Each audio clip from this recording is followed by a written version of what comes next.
Good morning. നമ്മൾ MEC105 Indian economic policy ആണ്. First we have to introduce some the book book about the book. First one, this Indian economy presents an analytical framework within which the Indian economic policy is formulated and implemented both at the micro and the macro level. The entire book is divided into 8 blocks. Each block is further subdivided in a number of units. Okay. Then first book, Indian economic development and overview. Then second book is development strategies in India. Then third book, sectoral development. Then fourth book is major issues concerning Indian economic policy. Then monetary and fiscal policies in India is the fifth book. Then external sector and trade policy, sixth book. And sectoral specific policies, seventh book. And implementation and monitoring of economic policies in eighth book. 8 പാർട്ടായിട്ടാണ് നമ്മൾ ഈ ഒരു 8 ബുക്കുകളാണ് നമുക്ക് ഇതിലുള്ളത്. അതായത് Indian economic policy എന്ന് പറഞ്ഞിട്ടുള്ളതിൽ ഇതിൽ ഓരോ ബുക്കിലും further divided in number of units. Okay. First നമുക്ക് കാണാൻ പറ്റും ഓരോ ബുക്കിലും ഒന്നാമത്തെ ബുക്ക്, രണ്ടാമത്തെ ബുക്ക് എന്ന് പറഞ്ഞിട്ട് ഇങ്ങനെ ഓരോ ബുക്കിലും പറഞ്ഞിട്ടുണ്ട്. അതിൽ ഫസ്റ്റ് ബുക്കാണ് നമ്മൾ ഇന്ന് സ്റ്റാർട്ട് ചെയ്യുന്നത്. അതിലൊരു 4 യൂണിറ്റ്സ് ഇന്നത്തെ ബുക്കിലുണ്ട്. ദെൻ ഫസ്റ്റ്, അതായത് മൊത്തത്തിലൊന്ന് ബുക്കിനെ കുറിച്ച് പറയാം, അതിനുശേഷം നമുക്ക് പറയാം. അത് ഇന്ത്യൻ ഇക്കോണമി മൊത്തത്തിൽ പറയുന്നതാണ്. ഈ ഒരു ഇന്ത്യൻ ഇക്കോണമിയിൽ എന്തൊക്കെ കാര്യങ്ങളാണ് അതൊക്കെ ഡീറ്റെയിൽഡ് ആയിട്ടാണ് ഈ ഒരു ഏരിയയിൽ നമ്മൾ പഠിക്കുന്നത്. അപ്പം അതായത് ഒരു ഓവർവ്യൂ പറയുകയാണെങ്കിൽ first block 1, efforts have been made to access the policy initiatives that have molded the courses of the economy during the last 6 decades.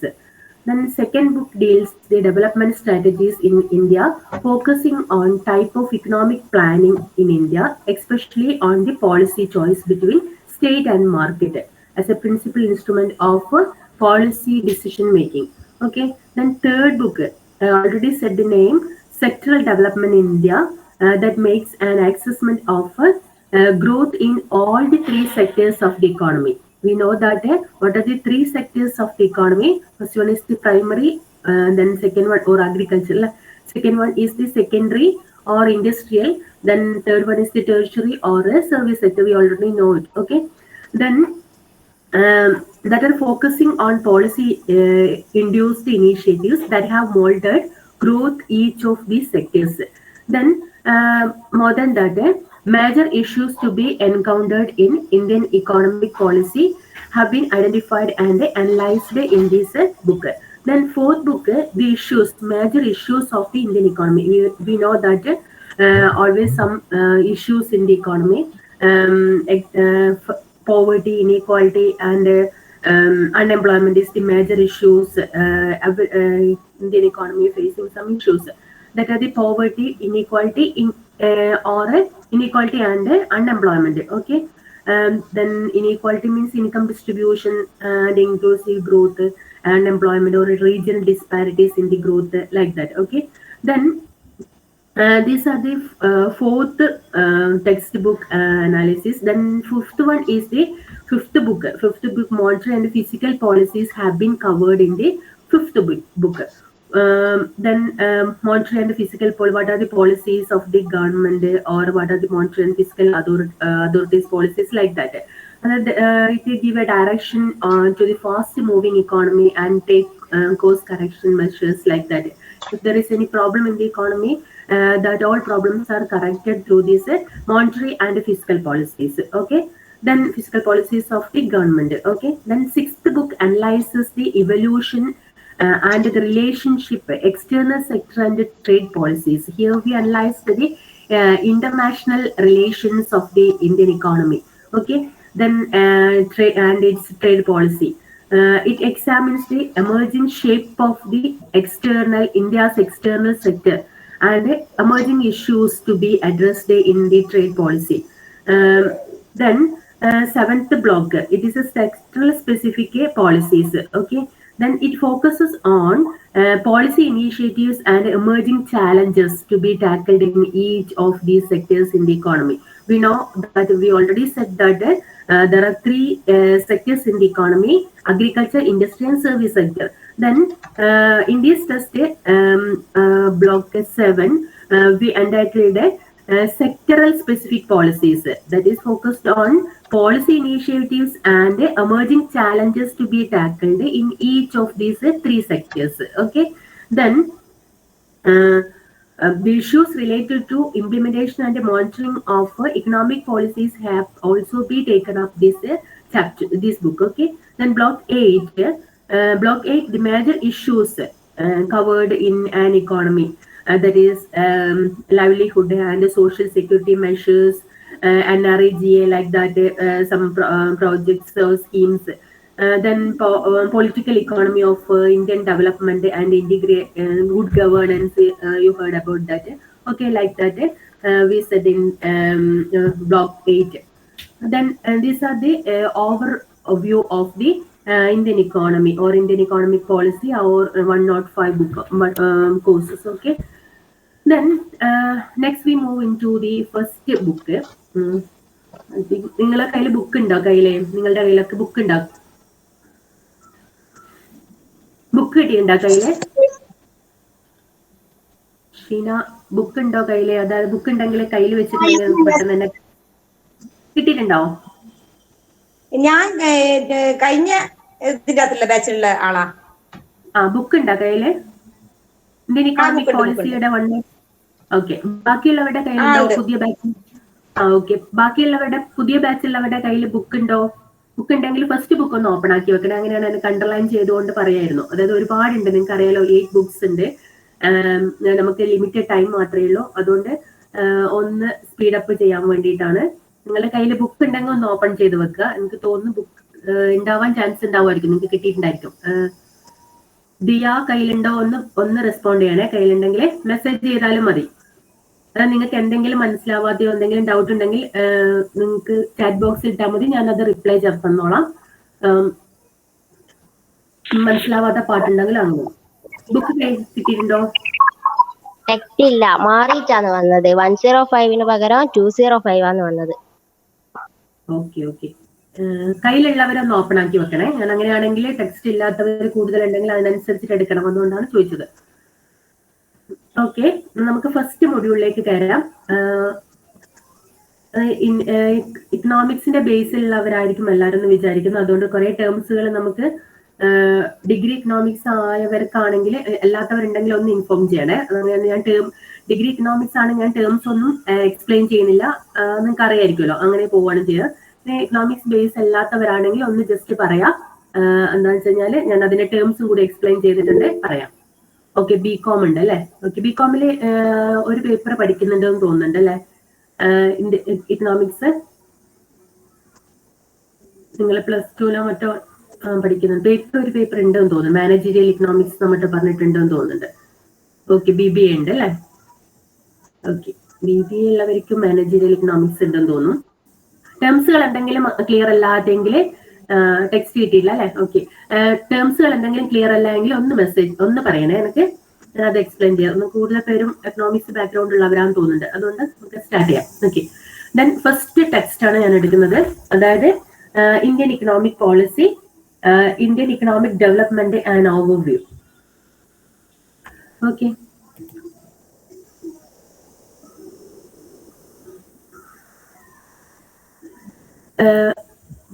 ഇതിൽ നമ്മൾ 4th മൊഡ്യൂൾ ആണ് ഉള്ളത്.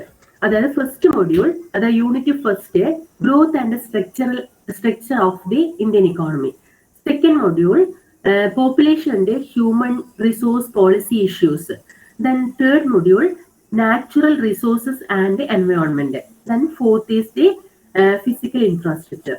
These are the 4th module containing this first book. Okay, then first module, growth and structure of the Indian economy. Growth and structure of the Indian economy. First we meaning and measurement of economic development. Meaning and measurement of economic development. Then it distinguish from growth. Then structural changes in the Indian economy. Structural changes in the Indian economy. In the first part, meaning and measurement of economic development. Here we analyzed the economic development, definition of economic development and development distinguished from growth. Then concept of economic development, then economic development and structural changes. Okay. Then second part, structural changes in the Indian economy. Here we analyze the composition of GDP, then causes of rapid increases in tertiary sector, prospects and opportunities, then its implications, limitations, need for an integrated policy. Then distribution of GDP between agriculture and non-agriculture income. ഇവിടെ നമ്മൾ കുറെ പാർട്ടുകൾ separate ആയിട്ട് പഠിക്കുന്നുണ്ട്. അതായത് ഓരോന്നിന്റെയും distinction ആണ് പറയുന്നത്. First distinguish between അതായത് distribution of GDP between agriculture and non-agriculture income, then a share of the rural and urban sectors, share of the organized and unorganized sectors, share of the public and the private sectors, like that. Okay. Then growth and occupational structure. Occupational structure in India, അതാണ് നമ്മൾ അവിടെ നോക്കുന്നത്. Then growth and composition of exports, നമ്മൾ export ചെയ്യുന്ന foreign trade, അതിൽ വരുന്ന composition of India's foreign trade. Okay. Then growth and population changes, trends in population. Then growth and distribution of income, inequalities in distribution of income in India. ഇത്രയാണ് നമ്മൾ first ആ ഒരു ഏരിയയിൽ വരുന്നത്. Okay, clear ആണല്ലോ. Then നമ്മൾ sum up last ഇതിന്റെ ഒരു സമ്മപ്പാണ് ടെക്സ്റ്റിൽ നോക്കുന്നത്. അപ്പൊ നിങ്ങൾ പുതിയ ആൾക്കാർ ശ്രദ്ധിക്കുക, നമുക്ക് ഇങ്ങനെ ടെക്സ്റ്റ് വായിക്കുമ്പം ഫസ്റ്റ് ടൈം വായിക്കുമ്പോൾ തന്നെ നിങ്ങൾ അണ്ടർലൈൻ ചെയ്തുകൊണ്ട് വായിക്കുക. അത് നെക്സ്റ്റ് ഇമ്പോർട്ടന്റ് ആയിട്ടുള്ള നെക്സ്റ്റ് ടൈം ആണെങ്കിൽ നിങ്ങൾക്ക് പെട്ടെന്ന് അത് നോക്കി അത് മാത്രം പഠിച്ചെടുക്കാൻ പറ്റും. ഓക്കെ, പിന്നെയും വായിക്കുക എന്ന് പറയുന്നത് നമുക്ക് നടക്കാത്ത കാര്യമാണ്. അതുകൊണ്ട് ആ തരത്തിൽ ചെയ്യാം. ദെൻ മറ്റൊരു കാര്യം കൂടി, നിങ്ങൾ ഫസ്റ്റ് ഒന്നാമത്തെ മൊഡ്യൂൾ വായിക്കുന്നതിനേക്കാളും മുന്നേ നിങ്ങൾ എന്ത് ചെയ്യണം, ലെറ്റസ് സം അപ്പ് എന്നുള്ള വായിച്ചതിന് ശേഷം വേണം ഒന്നാമത്തെ മൊഡ്യൂൾ വായിക്കാൻ വേണ്ടിയിട്ട്. ഓക്കെ, അല്ലെങ്കിൽ നിങ്ങൾക്ക് അതിന്റെ ഒരു ഐഡിയ കിട്ടൂല. ഫസ്റ്റ് എന്ത് ചെയ്യണം, കീവേഡ്സ് അല്ലെങ്കിൽ അതൊക്കെ ഒന്ന് പഠിച്ചു വെക്കുക. അതായത് ബാക്ക്ഗ്രൗണ്ട് ഇല്ലാത്ത ഇക്കണോമിക്സിന്റെ ബാക്ക്ഗ്രൗണ്ട് ഇല്ലാത്തവർ കീവേഡ്സ് ഒന്ന് ചെക്ക് ചെയ്തതിന് ശേഷം ലെറ്റസ് സം അപ്പ് എന്നിട്ട് കൊടുത്തിട്ടുണ്ട്, ആ ഭാഗം ഒന്ന് വായിക്കുക. ദെൻ അതിനുശേഷം നമ്മൾ ടെക്സ്റ്റിലേക്ക് വരാം. അപ്പൊ നിങ്ങൾക്ക് ഒരു ഐഡിയ കിട്ടും. അല്ലെങ്കിൽ ഒന്നും ഒരു ഐഡിയ കിട്ടാത്ത പോലെ ഉണ്ടാവും. അതായത് റെഗുലർ ആയിട്ട് നടക്കുന്ന ക്ലാസ്സിലല്ല. അതുകൊണ്ട് നിങ്ങൾക്ക് എന്താണ് ആ ഒരു ഐഡിയ കിട്ടാൻ വേണ്ടിയിട്ടാണ് ഞാൻ പറയുന്നത്. ഫസ്റ്റ് ലെറ്റർ സം അപ്പ് വായിക്കുക, അതിനുശേഷം നിങ്ങൾ എന്ത് ചെയ്യുക, ചാപ്റ്ററിലേക്ക് കിടക്കാം. ഓക്കെ, ഫസ്റ്റ് നമുക്ക് ഫസ്റ്റ് മൊഡ്യൂളിലേക്ക് പോവാം. Here we explain the concept of growth and it's broader dimensions in the form of development ആണ് പറയുന്നത്. നമ്മൾ പൊതുവെ പിന്നെ അതേപോലെ തന്നെ നമ്മൾ ഇവിടെ പറഞ്ഞ how economic development brings about fundamental changes in the structure of the economy. അത് സിസ്റ്ററിന്റെ അടുത്തൊന്ന് ചോദിച്ചാൽ മതിയാവേ. Then bring out the relationship between development and the structure of the economy. Then appreciate the growing influence of the manufacturing and the tertiary sector in the growth process, and talk about the changes that are witnessed in such phenomena as occupational structure of the economy, then distribution of national income and composition of exports in the economy. Okay, ഇത്രയാണ് വരുന്നത്. First നമുക്ക് introduction മുതൽ പോവാം. അതായത് നമ്മൾ ഇന്ത്യയെ കുറിച്ചിട്ടാണ് പഠിക്കുന്നത്. ഇന്ത്യൻ ഇക്കോണമിയിലെ ഇന്ത്യയുടെ എന്തൊക്കെ കാര്യങ്ങളാണോ അതൊക്കെയാണ് നമ്മളിവിടെ പഠിക്കുന്നത്. ഒരു നമ്മുടെ കൺട്രിയെ കുറിച്ച് നമ്മൾ ഇക്കണോമിക്കലായിട്ട് അറിയേണ്ട കാര്യങ്ങളൊക്കെ വളരെ ഡീറ്റെയിൽഡ് ആയിട്ടാണ് നമ്മളിവിടെ നോക്കുന്നത്. അതിന്റെ ഫസ്റ്റ് സ്റ്റാർട്ടിങ് മുതൽ, അതായത് meaning and measurement of economic development അല്ലെ, ഇക്കണോമിക് ഡെവലപ്മെന്റ് മുതൽ ഇന്ത്യക്ക് വന്നിരിക്കുന്ന ചേഞ്ചസ് ലാസ്റ്റ് 6 decades എന്തൊക്കെ ചേഞ്ചസ് ആണ് വന്നിട്ടുള്ളതെന്നും എന്തൊക്കെ പോളിസീസ് ആണ് കൊണ്ടുവന്നിട്ടുള്ളത്. ഇനി അതുമാത്രമല്ല ഇന്റർനാഷണൽ ആയിട്ടുള്ള റിലേഷൻഷിപ്പ് എങ്ങനെയാണ് ഇന്ത്യ, അതുമായിട്ട് ബന്ധപ്പെട്ട ഇഷ്യൂസ് എന്തൊക്കെയാണ്, അതിന്റെ എന്തൊക്കെ കാര്യങ്ങളാണ് പറയുന്നത്, അങ്ങനെയുള്ളതൊക്കെയാണ് നമ്മൾ ഡീറ്റെയിൽഡ് ആയിട്ട് മൊത്തത്തിൽ ഇന്ത്യൻ ഇക്കോണമിയെ കുറിച്ച് മൊത്തം പഠിക്കുകയാണ് നമ്മളിവിടെ ചെയ്യുന്നത്. നമുക്ക് അറിഞ്ഞിരിക്കേണ്ട കാര്യം തന്നെയാണ്.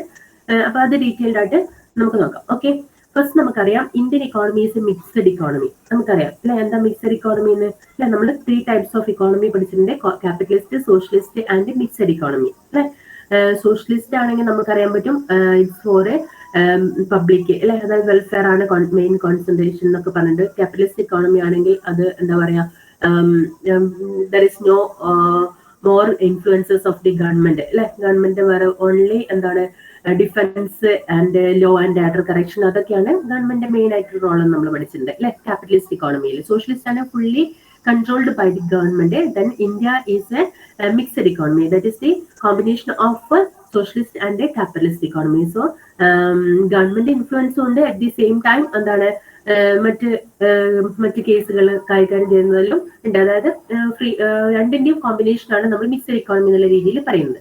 പിന്നെ ഇന്ത്യയുടെ മറ്റൊരു കേസ് പറയുമ്പോൾ ഇന്ത്യ അണ്ടർ ഡെവലപ്ഡിൽ നിന്നും ഡെവലപ്ഡിലേക്ക് മൂവ് ചെയ്യുന്ന ഡെവലപ്പിംഗ് കൺട്രിയാണ് നമുക്കറിയാം അല്ലെ. ഡെവലപ്പിംഗ് കൺട്രി എന്ന് നമുക്കറിയാം. അപ്പൊ അങ്ങനെ ഡെവലപ്പിംഗ് ആയത് എങ്ങനെ, ഏത് തരത്തിലാണ്, അതിന്റെ കോമ്പോസിഷൻ എന്താണ്, what are the structural changes that are also discussed here. Okay, then we know that Indian economy has accumulated development experience spanning a little over 6 decades. I already said there are 6 decades India is moving into a developing country. Okay, then first India is now completely a part of the world's fastest growing economies. ഇന്ത്യയുടെ case എടുക്കുന്ന സമയത്ത് നമുക്കറിയാൻ പറ്റും fastest growing economy ആയിട്ടാണ് കാണപ്പെടുന്നത്. അതായത് ഇവിടെ നമുക്ക് കാണാൻ പറ്റുന്നത് since these indicators are some of the strongest correlated of growth and do not fluctuate widely. അതായത് ഇവിടെ നമ്മൾ പറയുന്നത് ഇന്ത്യ ഒരു ഫാസ്റ്റ് മൂവിങ് കൺട്രി ആണെന്നുള്ള രീതിയിലാണ് പറയുന്നത്. ഇനി നമുക്ക് നോക്കാനുള്ളത് there are certain critical lessons to be learned from the 60 years of development experiences. First one, macroeconomic stability is an essential prerequisite for achieving the growth needed for development. Second one, growth does not trickle down. Trickle down എന്നുള്ള term നിങ്ങൾക്ക് അറിയായിരിക്കും. അതായത് താഴേക്കിടയിലേക്ക് growth or ഡെവലപ്മെന്റിന്റെ എന്താ പറയാ influence താഴേക്കിടയിലും കൂടി അരിച്ചിറങ്ങുന്നതിനാണ് നമ്മൾ trickle down എന്ന് പറയുന്നത്. That means poor people are also developed, ആ ഒരു കണ്ടീഷനാണ് നമ്മൾ പറയുന്നത്. Then growth does not trickle down, then no one policy will trigger development.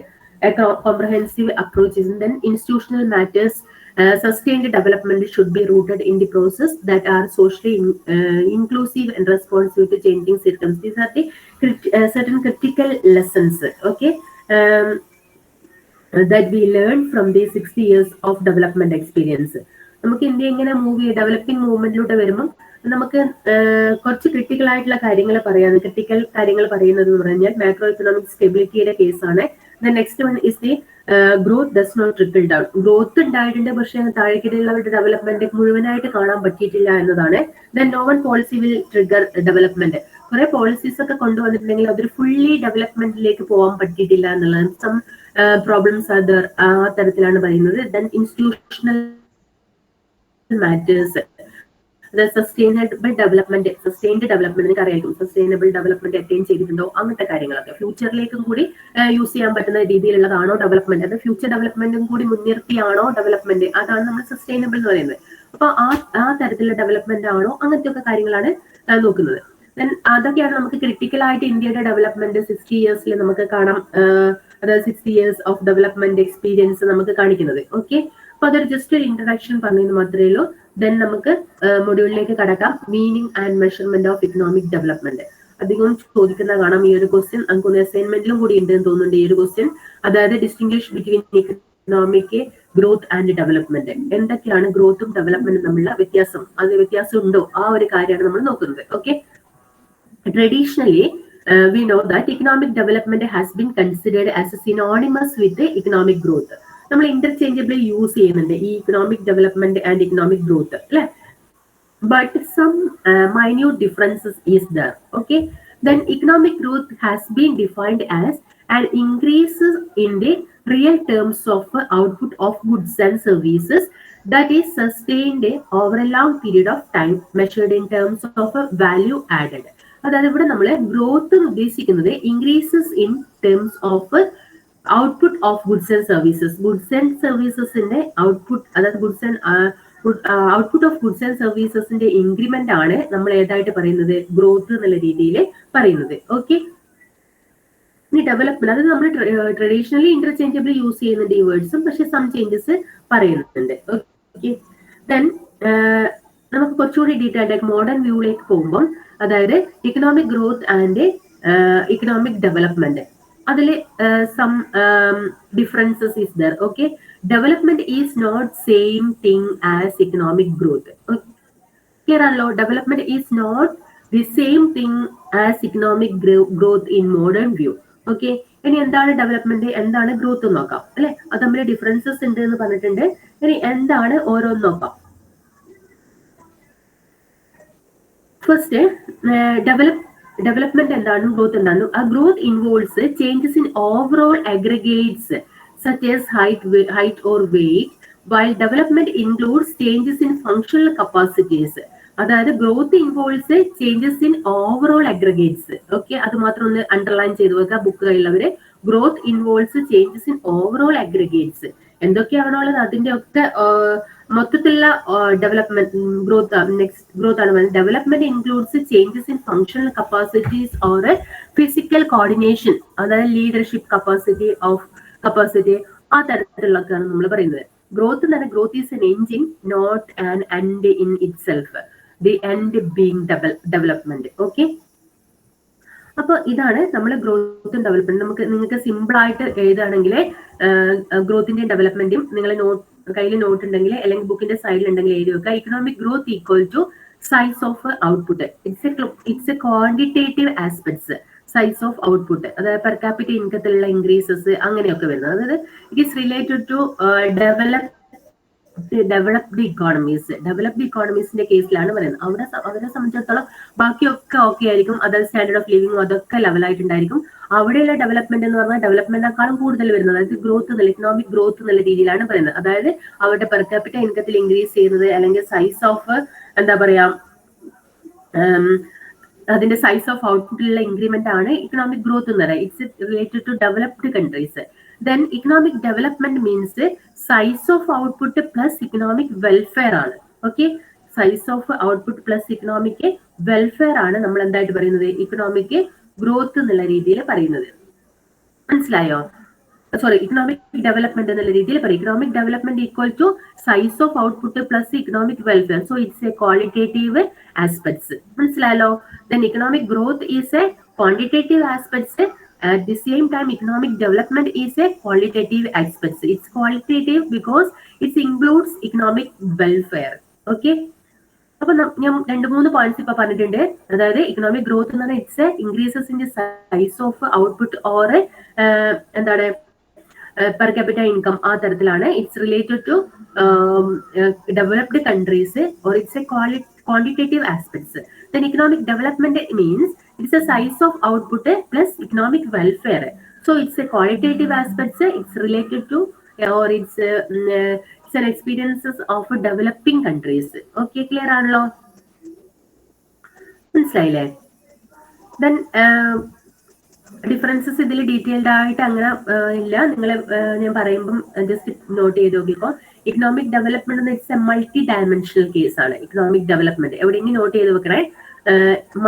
Economic development is A multi dimensional case ആണ്. അത് മൾട്ടി ഡയമെൻഷണൽ എന്ന് പറയുമ്പം നിങ്ങൾക്ക് അറിയാൻ പറ്റും. അതായത് ഇക്കണോമിക് വെൽഫെയർ പറയുന്നുണ്ട്. സോ പോവർട്ടി, ഇനീക്വാളിറ്റി, അൺഎംപ്ലോയ്മെന്റ് അങ്ങനത്തെ കാര്യങ്ങളൊക്കെ ഇതിൽ വരുന്നുണ്ടായിരിക്കും. ഗ്രോയിങ് ഇക്കോണമി, അതായത് ഞാൻ പറഞ്ഞിട്ടുണ്ട് economic development is related to developing countries ആണ്. സോ ഗ്രോയിങ് ഇക്കോണമി ഫേസ് ചെയ്യുന്നത് എന്തൊക്കെയാണോ അതൊക്കെ ഇതിൽ വരും. Reduction of or elimination of poverty, inequality and unemployment ആ തരത്തിലുള്ളതൊക്കെ വരാൻ ചാൻസസ് ഉണ്ട്.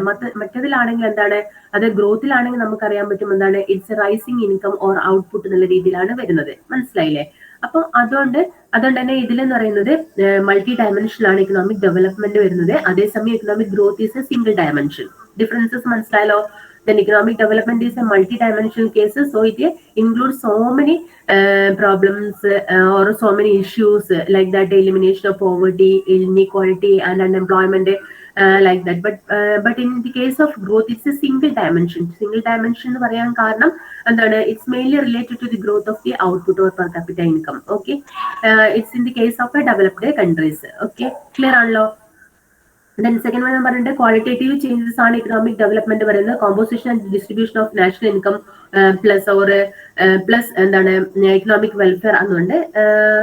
Then economic growth is a quantitative changes in national and per capita income only. Okay, Then gradual and steady change planned in the case of economic development. Gradual and steady changes. നമുക്കറിയാൻ പറ്റും ഇങ്ങനെയുള്ള problem ഈ developing കൺട്രിയെ സംബന്ധിച്ച് കുറേ problems ഉണ്ട്. അതൊക്കെ solve ചെയ്തുകൊണ്ട് ഒരു ഗ്രാജുവൽ ആയിട്ടുള്ള അല്ലെങ്കിൽ സ്റ്റഡി ചേഞ്ചസ് ആണ് പ്ലാൻ ചെയ്യുന്നത്. ഇതില് അതായത് പ്ലാൻഡ് ആയിട്ടുള്ള ഒന്നായിരിക്കും ഇക്കണോമിക് ഡെവലപ്മെന്റിൽ വരുന്നത്. അതേസമയം economic growth is A spontaneous changes. Okay, then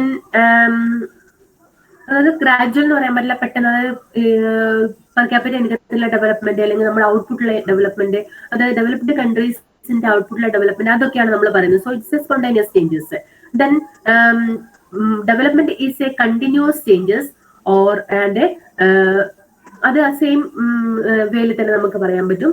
then economic growth is A discontinuous changes. Then growth is prerequisites for development. In the case of economic development, growth is possible without development. It's like growth is possible without development. Okay, growth is prerequisites for development. In the case of economic growth, growth is possible without development. Then solution to the problem of underdeveloped countries ഞാൻ പറഞ്ഞിട്ടുണ്ട്. അതായത് underdeveloped or developing കൺട്രീസിന്റെ solution ആണ് economic development എങ്കിൽ solution to the problem of developed countries ഏതിന്റെ case? Economic ഗ്രോത്തിന്റെ case. മനസ്സിലായല്ലോ? Economic growth എന്ന് പറയുന്നത് എന്താണ്? It is the solution to the problem of or it is the solution of the developed countries. Then economic development is the solution of underdeveloped or developing countries. So it is related to so many problems has to be corrected. Okay, ആ തരത്തിലുള്ളതാണ്. അങ്ങനെ അതുകൊണ്ടാണ് gradual or study or planned movement എന്നുള്ള രീതിയിൽ പറയുന്നത്. Okay, then economic and non-economic factors are included in the case of economic development. At the same time, economic factors are only included in the case of economic growth. Economic factors means here economic growth നമ്മൾ പറയുന്നത് എന്താണ്? Mainly development of അതായത് growth development of ഔട്ട്പുട്ടിന്റെ increases in output or per capita income മാത്രമാണ് പറയുന്നത്. So it is fully an economic factors. But in the case of economic development we included economic welfare and other non-economic factors are also included. Okay, clear ആണല്ലോ? അപ്പൊ കുറെ നമ്മള് differences പറഞ്ഞിട്ടുണ്ട്. First ഞാൻ ഒന്ന് differences നിങ്ങൾ നോട്ട് ചെയ്ത് വെക്കാം. ഇക്കണോമിക് ഡെവലപ്മെന്റ് എന്ന് പറഞ്ഞാൽ മൾട്ടി ഡയമെൻഷണൽ ആണ്. അതേസമയം economic growth is single dimensional. അത് കിട്ടിയല്ലോ. Second one, it's a qualitative changes development. ഇനി ഇക്കണോമിക് ഗ്രോത്തിന്റെ കേസിൽ ഏതാ ഒരു കോളത്തിൽ ഏതാ ക്വാണ്ടിറ്റേറ്റീവ് എന്ന് എഴുതാം. Okay, then third one, economic development കേസിൽ gradual and steady change or planned ആണെന്ന് പറയാൻ പറ്റും. അതേസമയം ഇക്കണോമിക് ഗ്രോത്തിന്റെ കോളത്തില് സ്പോണ്ടേനിയസ് ചേഞ്ചസ് എഴുതാം. ഓക്കെ, ദെൻ ഗ്രോത്ത് ഡെവലപ്മെന്റിന്റെ അകത്ത് കണ്ടിന്യൂസ് ചേഞ്ച് ആണെന്ന് എഴുതാം, മറ്റേതില് ഡിസ്കണ്ടിന്യൂസ് ചേഞ്ച് ആണെന്ന് എഴുതാം. നിങ്ങൾക്ക് രണ്ട് കോളായിട്ട് എഴുതിയാൽ അതായിരിക്കും നിങ്ങൾക്ക് റെഫർ ചെയ്യാൻ വേണ്ടിയിട്ട് എളുപ്പം. കഴിയുന്നതും ഡിസ്റ്റിങ്വിഷ് ബിറ്റ്വീൻ എന്നുള്ള തരത്തിലുള്ള വരുമ്പം നിങ്ങൾ കഴിയുന്നതും കോൾ ആക്കിയിട്ട് തന്നെ എഴുതാം. ഇങ്ങനത്തെ ഒക്കെ വരുമ്പോൾ ഓക്കെ, ഒരേപോലെയുള്ള ഡിഫറെന്റ് ആയിട്ട് എഴുതൂലേ, അത് വരുമ്പോൾ കോൾ ആക്കിയിട്ട് തന്നെ എഴുതാം. അപ്പൊ നിങ്ങൾക്ക് പെട്ടെന്ന് റെഫർ ചെയ്യാൻ എളുപ്പമായിരിക്കും. എക്സാമിന് എഴുതുമ്പോൾ ഡീറ്റെയിൽഡ് ആയിട്ട് അത് ഇത്ര നമ്പർ ഓഫ് വേർഡ്സ് ഉണ്ടായിരിക്കുമല്ലോ, അപ്പൊ അതിനനുസരിച്ചിട്ട് എഴുതാം, അല്ലെങ്കിൽ ഈ തരത്തിൽ എഴുതാം. Okay, then growth is prerequisites for development എഴുതാം ഡെവലപ്മെന്റ് കോളത്തില്. Then growth is possible without development എന്നുള്ള രീതിയിൽ ഡെവലപ്മെന്റ് ഇല്ലാത്ത ഗ്രോത്ത് ഉണ്ടാവില്ല ഏതിൽ? ഇക്കണോമിക് ഗ്രോത്തിൽ. കാരണം അതെന്ന് പറയുന്നത് increases in output or per capita income ആണ് പറയുന്നത്. അതുകൊണ്ട് ഗ്രോത്ത് ഈസ് പോസിബിൾ, അതായത് growth is possible without development. Okay, ഗ്രോത്തിന്റെ കോളത്തിൽ എഴുതാം. ദെൻ ഇക്കണോമിക് ഡെവലപ്മെന്റ് കോളത്തില് solution to the problem of underdeveloped or developing countries എഴുതാം. ദെൻ ഇക്കണോമിക് ഗ്രോത്തിന്റെ കോളത്തിലെ solution to the problem of developed countries എഴുതാം. Clear ആണല്ലോ? അത് 6 ഡിഫറൻസസ് പറഞ്ഞിട്ടുണ്ട്. Last one, 7th one, economic and non economic ഫാക്ടേഴ്സിന് economic development പാർട്ടിൽ എഴുതാം. ഇക്കണോമിക് ഡെവലപ്മെന്റ് കോളത്തിലെ economic and non economic factors എഴുതാം. മറ്റതിലെ ഇക്കണോമിക് ഫാക്ടേഴ്സ് ഓൺലി. കിട്ടിയില്ലല്ലോ?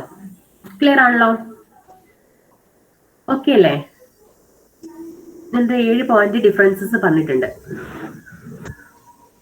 ജസ്റ്റ് ഡിസ്റ്റിങ്വിഷ് ചെയ്യാൻ വേണ്ടി മാത്രം പറഞ്ഞിട്ടില്ല, നിങ്ങളത് ഓർമ്മയിൽ വെക്കാം. ഓക്കെ, എല്ലാവർക്കും കിട്ടിയിട്ടുണ്ടെന്ന് തോന്നുന്നുണ്ട്. കിട്ടിയിട്ടില്ലെങ്കിൽ ഒന്ന് മെസ്സേജ്, ഏതെങ്കിലും പോയിന്റുകൾ മിസ്സായിട്ടുണ്ടെങ്കിൽ ഒന്ന് ചോദിക്കാം, ഞാനത് പറഞ്ഞുതരാം. ക്ലിയർ ആണോ? നെക്സ്റ്റ്. ഓക്കെ, ക്ലിയർ ആയിട്ട് ഒന്ന് മെസ്സേജ് ചെയ്യണേ, എനിക്ക് അറിയുന്നില്ല, റെസ്പോൺസ് അറിയുന്നില്ലല്ലോ. ഓക്കെ, ദെൻ എനിക്ക് തോന്നുന്നു 7th പോയിന്റ് കിട്ടിയിട്ടുണ്ടെന്ന് തോന്നുന്നുണ്ട്. ഇനി കുറേ കാര്യങ്ങൾ, പിന്നെ നെക്സ്റ്റ് ഇനി കുറച്ചുകൂടി പോയിന്റ് എഴുതുമ്പോൾ economic growth it's A narrow concept നമുക്ക് പറയാൻ പറ്റും. Economic development it's a broader concept നമുക്ക് പറയാൻ പറ്റും. ദെൻ ഇക്കണോമിക് ഗ്രോത്തിൽ നമുക്ക് അതായത് പിന്നെയും സബ് ഡിവൈഡ് ചെയ്തുകൊണ്ട് നമുക്ക് കുറെ കാര്യങ്ങൾ എഴുതാൻ പറ്റും. ഓക്കെ, ദെൻ ഇക്കണോമിക് ഗ്രോത്തിൽ നമുക്ക് പറയാൻ പറ്റും increases in the national income is enough, increases in national income or increases in output or increases in per capital, അത് മാത്രം, അങ്ങനെയുള്ള ഇൻക്രീസസ് മാത്രം പറയുന്നുണ്ട്. അതേസമയം ഇതിൽ ഇക്കണോമിക് ഡെവലപ്മെന്റ് ആണ് ഇൻക്രീസസ് റിയൽ നാഷണൽ ഇൻകം, നമുക്ക് മൊത്തത്തിലുള്ള ഒരു പർച്ചേസിംഗ് പവർ അടക്കം ഇൻക്ലൂഡ് ചെയ്യുന്ന തരത്തിലുള്ള ഒരു ഡെവലപ്മെന്റ് ആണ് നമ്മൾ പറയുന്നത് ഡെവലപ്മെന്റ് കേസ് പറയുമ്പോൾ.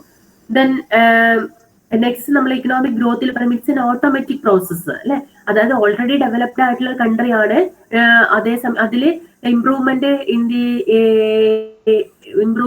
The per capital income or increases in the output എന്നൊക്കെ നമുക്ക് പറയുമ്പോൾ it's an automatic process. At the same time economic development is a planned effort by the government അല്ലെ, ഗവൺമെന്റ് ഒരു പ്ലാൻഡ് ആയിട്ടുള്ള ഒരു എഫേർട്ട് ആണ് നമ്മൾ ഏതിൽ പറയുന്നത്, പ്ലാൻഡ് ആയിട്ടുള്ള എഫേർട്ടാണ് ഇക്കണോമിക് ഡെവലപ്മെന്റിൽ പറയുന്നത്. കാരണം ഇക്കണോമിക് വെൽഫെയറിന് മുൻഗണന കൊടുത്തുകൊണ്ട് എല്ലാ കാര്യങ്ങളും ക്ലിയർ ചെയ്തിട്ടുള്ള ഒരു ഡെവലപ്പിംഗ് കൺട്രി ചെയ്യുന്ന കാര്യമാണ് നമ്മൾ ഇക്കണോമിക് ഡെവലപ്മെന്റിൽ പറയുന്നത്.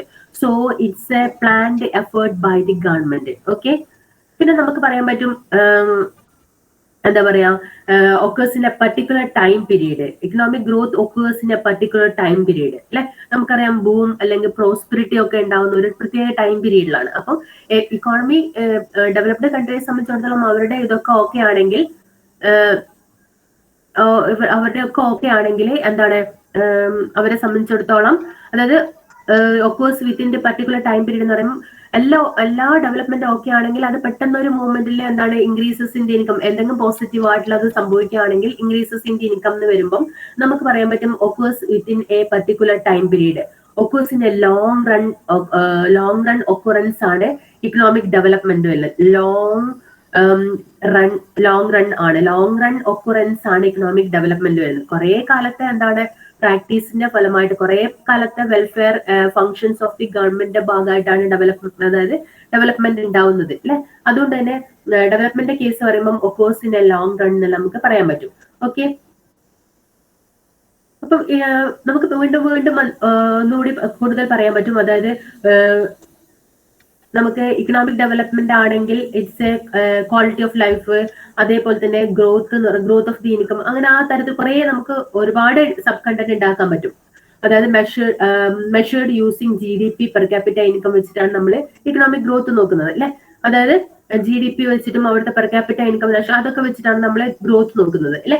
അതേസമയം economic development measured using happiness indexes of various parameters, welfare തന്നെ കൺസിഡർ ചെയ്യുന്നത് കൊണ്ട് തന്നെ it is measured using happiness, അവിടുത്തെ ജനങ്ങളുടെ എന്താണ് അവരുടെ എന്താണ് നല്ല രീതിയിലുള്ള ഹാപ്പിനെസ്, ദാറ്റ് മീൻസ് വെൽഫെയർ ആണ് ഉദ്ദേശിക്കുന്നത്. ആ തരത്തിലുള്ളതാണ് നമ്മൾ ഇക്കണോമിക് ഡെവലപ്മെന്റിൽ പറയുന്നത്. മനസ്സിലായല്ലോ? അതായത് ഞാൻ നേരത്തെ പറഞ്ഞ 7 പോയിന്റ് കൂടാതെ കുറച്ചുകൂടി ഡീറ്റെയിൽഡ് ആയിട്ട് നമ്മൾ ഒന്നുകൂടി നമ്മൾ അതിനെ വീക്ഷിക്കുമ്പോൾ നമുക്ക് പിന്നെയും പോയിന്റ്സ് കിട്ടും അല്ലെ. ഇക്കണോമിക് ഗ്രോത്ത് എന്ന് പറയുമ്പോൾ ഇറ്റ്സ് എ നാരോ കൺസെപ്റ്റ് എന്ന് പറയാൻ പറ്റും അല്ലെ. നിങ്ങൾ 8 എന്ന് പറഞ്ഞിട്ട് എഴുതിയേക്കുക. It is a narrow concept. At the same time economic development എന്നുള്ളത് it's a broader concept. Economic growth മനസ്സിലായിട്ടില്ലേ? ഇക്കണോമിക് ഗ്രോത്ത് ഉദ്ദേശിക്കുന്ന അതാണ് ഇത്രയും നേരം ഞാൻ പറഞ്ഞത്. ഇക്കണോമിക് ഗ്രോത്ത് എന്ന് ഉദ്ദേശിക്കുന്നത് increases in the output or increases in the per capita income of developed കൺട്രീസിൻ്റെതാണ് ഇക്കണോമിക് ഗ്രോത്ത് എന്ന് പറയുന്നത്. അതേസമയം ഇക്കണോമിക് ഡെവലപ്മെന്റ് എന്ന് പറയുന്നത് അത് ക്വാളിറ്റേറ്റീവ് ആണ്. അതായത് സൈസ് ഓഫ് ഔട്ട്പുട്ടും അതേപോലെ തന്നെ ഇക്കണോമിക് വെൽഫെയർ ആണ് കൂടുതലായിട്ട് നോക്കുന്നത്. It is in the case of underdeveloped countries ആ ഡെവലപ്പിംഗ് കൺട്രിയാണ്. വ്യത്യാസം മനസ്സിലായില്ലേ?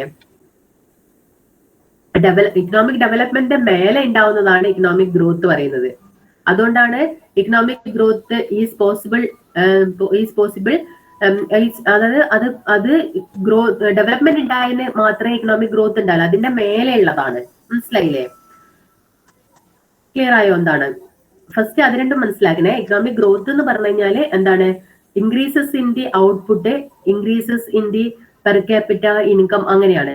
ഡെവലപ്ഡ് കൺട്രി എന്ന് പറഞ്ഞാൽ എന്താണ്? ഓൾറെഡി അവര് ഡെവലപ്ഡ് ആയിരിക്കും. ഓക്കെ, ആ ഡെവലപ്ഡ് ആയതിന്റെ മേലെ ഒന്നുകൂടി ഒരു ഡെവലപ്മെന്റ് ഉണ്ടാവുക. മനസ്സിലായില്ലേ? അപ്പൊ അത് മീൻസ് വെൽഫെയർ ഒക്കെ അവിടെ ഓക്കെ ആയിരിക്കും. അതേസമയം അവിടെ increment in the income or increment in national income, അതാണ് നമ്മൾ പറയുന്നത്. അതിനാണ് നമ്മൾ ഗ്രോത്ത് എന്ന് പറയുന്നത്. അതേസമയം ഇക്കണോമിക് ഡെവലപ്മെന്റ് എന്ന് പറയുമ്പോൾ ഡെവലപ്പിംഗ് കൺട്രി അല്ലെങ്കിൽ അണ്ടർ ഡെവലപ്ഡ് കൺട്രിയാണ് അത് ആക്കുന്നത്. അതായത് കുറെ കാര്യങ്ങൾ നോക്കാണ്ട്, അവിടുത്തെ പോവർട്ടി റിമൂവ് ചെയ്യണം, അൺഎംപ്ലോയ്മെന്റ് റിമൂവ് ചെയ്യണം, അങ്ങനെ ഇക്കോണമിയിൽ വെൽഫെയർ ഉണ്ടാക്കിയെടുത്തിട്ടുള്ള ഒരു മൂവ്മെന്റ് ആണ് ഡെവലപ്മെന്റ് എന്നുള്ള രീതിയിൽ പറയുന്നത്. അതുകൊണ്ടാണ് അത് ക്വാളിറ്റേറ്റീവ് എന്ന് പറയുന്നത്. മനസ്സിലായില്ലേ?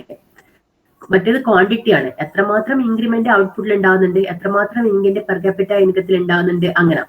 അവിടെ ബാക്കിയെല്ലാം ഓക്കെ ആയിരിക്കും. മനസ്സിലായില്ലേ? ഡെവലപ്മെന്റ് മേലെ ഉള്ളതാണ് ഗ്രോത്ത്. അതുകൊണ്ടാണ് ഡെവലപ്ഡ് കൺട്രീസിന്റെ എന്ന് പറയുന്നത്. ജിഷ്ണക്ക് മനസ്സിലായിട്ടുണ്ടാവും എന്ന് ചോദിച്ചു. ഓക്കെ, ക്ലിയർ അല്ലേ? അതാദ്യം മനസ്സിലാക്കിയാലേ, ഞാൻ അതാദ്യം ഡെഫിനിഷൻ പറഞ്ഞത്, അതാദ്യം മനസ്സിലാക്കിയാലേ നിങ്ങൾക്ക് കൂടുതൽ ഡീറ്റെയിൽഡ് ആയിട്ട് പോകുമ്പോൾ എന്തൊക്കെയാണ് ഇത് എന്നുള്ളത്. അതിപ്പോഴും ക്വസ്റ്റ്യൻ ചോദിക്കുന്ന ഒരു ക്വസ്റ്റ്യൻ ആണ്, അതാണ് ഞാൻ ഡീറ്റെയിൽഡ് ആയിട്ട് എടുത്തിട്ടുള്ളത്. ഓക്കെ, നിങ്ങൾ എഴുതുമ്പോൾ ഡീറ്റെയിൽഡ് ആയിട്ട് എഴുതാം. അപ്പം ഇക്കണോമിക് ഗ്രോത്ത് എന്ന് പറഞ്ഞാൽ നാരോ കൺസെപ്റ്റ് ആണ്, കാരണം അവിടെ വലിയ എഫേർട്ട് ഒന്നും ഇല്ലാണ്ട് ചെയ്യുന്നതാണ് അല്ലെ. അതേസമയം ഇക്കണോമിക് ഡെവലപ്മെന്റ് എന്ന ഇക്കോണമി മൊത്തം പഠിച്ചിട്ട് അവിടുത്തെ എല്ലാവരുടെയും ഡെവലപ്മെന്റ് എന്നുള്ള രീതിയിൽ പറയുന്നതാണ്. So it's a broader concept. Then ninth one, increases in national income is enough in the case of economic growth. Okay, increases in national income is enough. At the same time, increases in the real national income എന്ന് പറയുമ്പോൾ എന്താണ്? ഇവിടെ നമ്മൾ മണി ടേംസിൽ മാത്രം പറയുന്നതാണ് economic growth കൊണ്ട് ഉദ്ദേശിക്കുന്നത്. Real എന്ന് പറയുമ്പോൾ മണി ടേംസ് മാത്രമല്ല, എന്താണ് അവിടെയുള്ള അവരുടെ പർച്ചേസിംഗ് പവർ അടക്കം ഇൻക്ലൂഡ് ചെയ്തുകൊണ്ടിട്ടുള്ള ആ തരത്തിലുള്ളതാണ് നമ്മൾ പറയുന്നത്. ഓക്കെ, മൊത്തത്തിലുള്ള ഒരിത്, അതായത് നമ്മൾ പ്രൈസ് റൈസ് ഒന്നും നോക്കാണ്ട് മറ്റുള്ള ഒരു ലെവൽ ഓഫ് ഡെവലപ്മെന്റ് ഇൻക്രീസ് ആണ് പറയുന്നത്. ദെൻ നമ്മൾ പറഞ്ഞിട്ടുണ്ട് ആപ്ലിക്കബിൾ ഡെവലപ്ഡ് കൺട്രീസിലാണ് ഗ്രോത്ത് എന്ന് പറഞ്ഞിട്ട്, ഡെവലപ്പിംഗ് കൺട്രീസിലാണ് ഇക്കണോമിക് ഡെവലപ്മെന്റ് എന്ന് പറഞ്ഞിട്ട്. ഓക്കെ, പിന്നെ ഇക്കണോമിക് ഗ്രോത്തിന്റെ മറ്റൊരു കേസ് 10th പോയിന്റ് ആയിട്ട് നമുക്ക് എഴുതാം. It is N automatic process. അതിൽ ഗവൺമെന്റ് വലിയ വർക്ക് ഒന്നും ചെയ്യുന്നില്ല, it's already developed. Then increment in the national income ആണ് നമ്മൾ ഗ്രോത്ത് ആയിട്ട് പറയുന്നത്. So it's an automatic process. Then in the case of economic development, it's a planned effort by the government. Government welfare ഉണ്ടാക്കാൻ വേണ്ടി ഒരുപാട് കാര്യങ്ങൾ ചെയ്യണം, കാരണം ഇതൊരു ഡെവലപ്പിംഗ് കൺട്രിയാണ് ഓർ അണ്ടർ ഡെവലപ്ഡ് കൺട്രിയാണ്. അതിനെ ഡെവലപ്മെന്റിലേക്ക് കൊണ്ടുപോകണമെങ്കിൽ government has to make more. Okay, then so it's a planned effort by the government.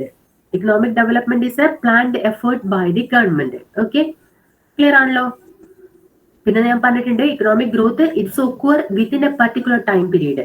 ഒരു പ്രത്യേക ചില സമയത്ത് മാത്രം ഇൻകം ഇൻക്രീസ്, അതായത് നല്ല പോസിറ്റീവ് ആയിട്ടുള്ള സിറ്റുവേഷൻ ആണ് ഇക്കോണമിയിൽ എങ്കിൽ, ഡെവലപ്ഡ് ഇക്കോണമിയിൽ എങ്കിൽ പെട്ടെന്ന് ഒരു ഇൻക്രിമെന്റ് ഒരു പ്രോസ്പെറിറ്റി ഉണ്ടാവുക. So we can say that it occurs within A particular time period. Okay, at the same time economic development occurs in the long run. അല്ലെ, കുറെ കാലത്തെ ഗവൺമെന്റ് എഫേർട്ടിന്റെ ഫലമായിട്ടുണ്ടാവുന്ന ഒരു ലോങ് റണ്ണിലുള്ള ഒരു കാഴ്ചപ്പാടാണ് നമ്മൾ നോക്കുന്നത്. Okay, occurs in the long run. Clear? മനസ്സിലായല്ലോ? അപ്പൊ നമുക്ക് ഒരുപാട് 10-12ഓളം പോയിന്റ് കിട്ടിയിട്ടുണ്ട്. Growth in the income of the അതായത് നമ്മളിവിടെ പറഞ്ഞിട്ടുണ്ട് മെഷേർഡ് യൂസിങ് GDP. നമുക്ക് നെക്സ്റ്റ് നോക്കാം. Measured using GDP per capita income അല്ലെ. അതായത് നമ്മള് growth is measured using GDP അല്ലെ. ആ ഇക്കോണമിയിലെ GDPയിൽ ഇൻക്രിമെന്റ് ഉണ്ടോ നോക്കും. അപ്പൊ നമുക്ക് അവിടെ ഗ്രോത്ത് ഉണ്ടെന്ന് പറയാൻ പറ്റും. അതായത് ഇപ്പൊ നമ്മള് 7.6% എന്നൊക്കെ നമ്മൾ പറയുന്നത്, ഇപ്പൊ 10 നമ്മുടെ എത്രയാണെന്ന് നമ്മൾ മുൻകൂട്ടി പറയുമ്പോൾ ഇത്ര പെർസെന്റേജ് തരണം. അപ്പൊ അതിലും പെർസെന്റേജ് കൂടുതലാണെങ്കിൽ അതാണെങ്കിൽ നമുക്ക് പറയാൻ പറ്റും ഡെവലപ്ഡ് കൺട്രിയെ സംബന്ധിച്ചിടത്തോളം അവിടെ എക്കണോമിക് ഗ്രോത്ത് ഉണ്ടെന്ന് പറയാൻ പറ്റും. Or measured using per capita income. Per capita income നോക്കിയിട്ട് നമുക്ക് പെർ ക്യാപിറ്റ ഇൻകം അറിയാലോ നിങ്ങൾക്ക്, national income divided by population. Okay, അപ്പൊ നമുക്ക് പെർ ക്യാപിറ്റ ഒരു പെർസെന്റ് ആളോഹരി വരുമാനം എത്രയാണ് നമുക്ക് കിട്ടും. So measured using GDP or measured using per capita income in the case of growth. At the same time economic development measured using happiness indexes of various parameters. അല്ലെ, അതായത് പല parameters അവിടെ പോവർട്ടി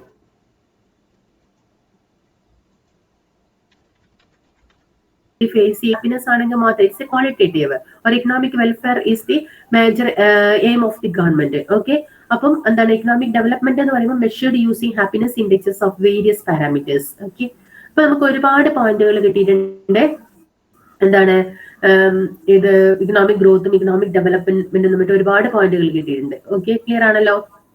ഇനിയും നോക്കുമ്പോൾ നമുക്ക് അറിയാൻ പറ്റുന്ന ഡീറ്റെയിൽഡ് ആയിട്ട് നോക്കുമ്പോൾ നമുക്ക് കൂടുതൽ പോയിന്റിലേക്ക് നമുക്ക് എത്തപ്പെടാൻ പറ്റും. പിന്നെ ഈ ഒരു ബുക്ക് എന്ന് പറയുന്നത് നമ്മൾ ഇന്ത്യ അറിയലാണ് ഈ ഒരു ബുക്ക് കൊണ്ട് ഉദ്ദേശിക്കുന്നത്. അപ്പൊ അതുകൊണ്ട് തന്നെ നിങ്ങൾക്ക് റീസെന്റ് ആയിട്ടുള്ള കാര്യങ്ങളും എന്താണ് അപ്ഡേറ്റ് ചെയ്തുകൊണ്ട് ഡാറ്റയും ഒക്കെ നിങ്ങൾ ചെയ്യേണ്ടി വരും. ഓക്കെ, ബുക്കിലുള്ളതല്ലാതെ പുതിയ വാല്യൂസ് എന്തൊക്കെയാണ് അതൊക്കെ നോക്കിയിട്ട് നിങ്ങൾക്ക് ചെയ്യേണ്ടി വരും. പിന്നെ നിങ്ങൾക്ക് തന്നെ പോയിന്റ്സുകൾ നിങ്ങളുടെ എന്താ പറയാ ഒരു എക്സ്പീരിയൻസ് വെച്ചിട്ട് നിങ്ങൾക്ക് എഴുതാൻ പറ്റുന്ന പോയിന്റ്സ് ഒക്കെ ഇൻക്ലൂഡ് ചെയ്യാം. ഇന്നത് മാത്രം ഇന്ത്യൻ ഇക്കോണമിയിൽ ഇല്ല. ഓക്കെ, കാരണം എന്താ വെച്ചാൽ ഇതൊരു തിയറട്ടിക്കൽ പേപ്പർ അല്ല, എന്താണ് റീസെന്റ് ആയിട്ട് അപ്ഡേഷൻ നടക്കുന്ന ഒരു പേപ്പറാണ് ഇത്. അതുകൊണ്ട് നിങ്ങൾക്ക് അത് നിങ്ങളുടെ നോളജിനനുസരിച്ച് എഴുതാം. അതുകൊണ്ടാണ് ഞാൻ പറഞ്ഞ ബുക്കിലല്ലാണ്ട് നമുക്ക് കൂടുതൽ നോക്കിക്കഴിഞ്ഞാൽ നമുക്ക് ഒരുപാട് പോയിന്റ്സുകൾ ഉണ്ടാക്കിയെടുക്കാൻ പറ്റുന്ന ഒരു പേപ്പറാണ്. ഓക്കെ, ക്ലിയർ ആണല്ലോ ഇത്രയും. അപ്പൊ നമ്മൾ ഒരു പാർട്ട് കവർ ചെയ്തിട്ടുണ്ട്. അതായത് എന്തൊക്കെയാണ് ഡിഫറൻസസ് ബിറ്റ്വീൻ നമ്മൾ ഇന്റർചേഞ്ചബിളി യൂസ് ചെയ്യുന്ന രണ്ട് വേർഡാണ് economic growth and development, but slightly some differences is there. What are the correct definition of economic development and economic growth? നമ്മളിപ്പോൾ ഓൾറെഡി നോക്കിയിട്ടുണ്ട്. ഇനി ഏതൊക്കെ കേസിലാണ് ഈ കമ്പാരിസൺ സാധ്യമാവുന്നത് അതൊക്കെ നമ്മൾ നോക്കിയിട്ടുണ്ട്. മീനിങ്ങിൽ ഉണ്ടെന്ന് കണ്ടിട്ടുണ്ട് അല്ലെ. മീനിങ്ങിൽ നമുക്കറിയാൻ പറ്റും economic growth is A positive changes in the real output of the country in A particular span of time. അതാണ് ഇക്കണോമിക് ഗ്രോത്ത് എന്ന് പറയുന്നത്. Economic development involves rises in the level of production in an economy along with the advancement of technology, improvement in the living standard and so on.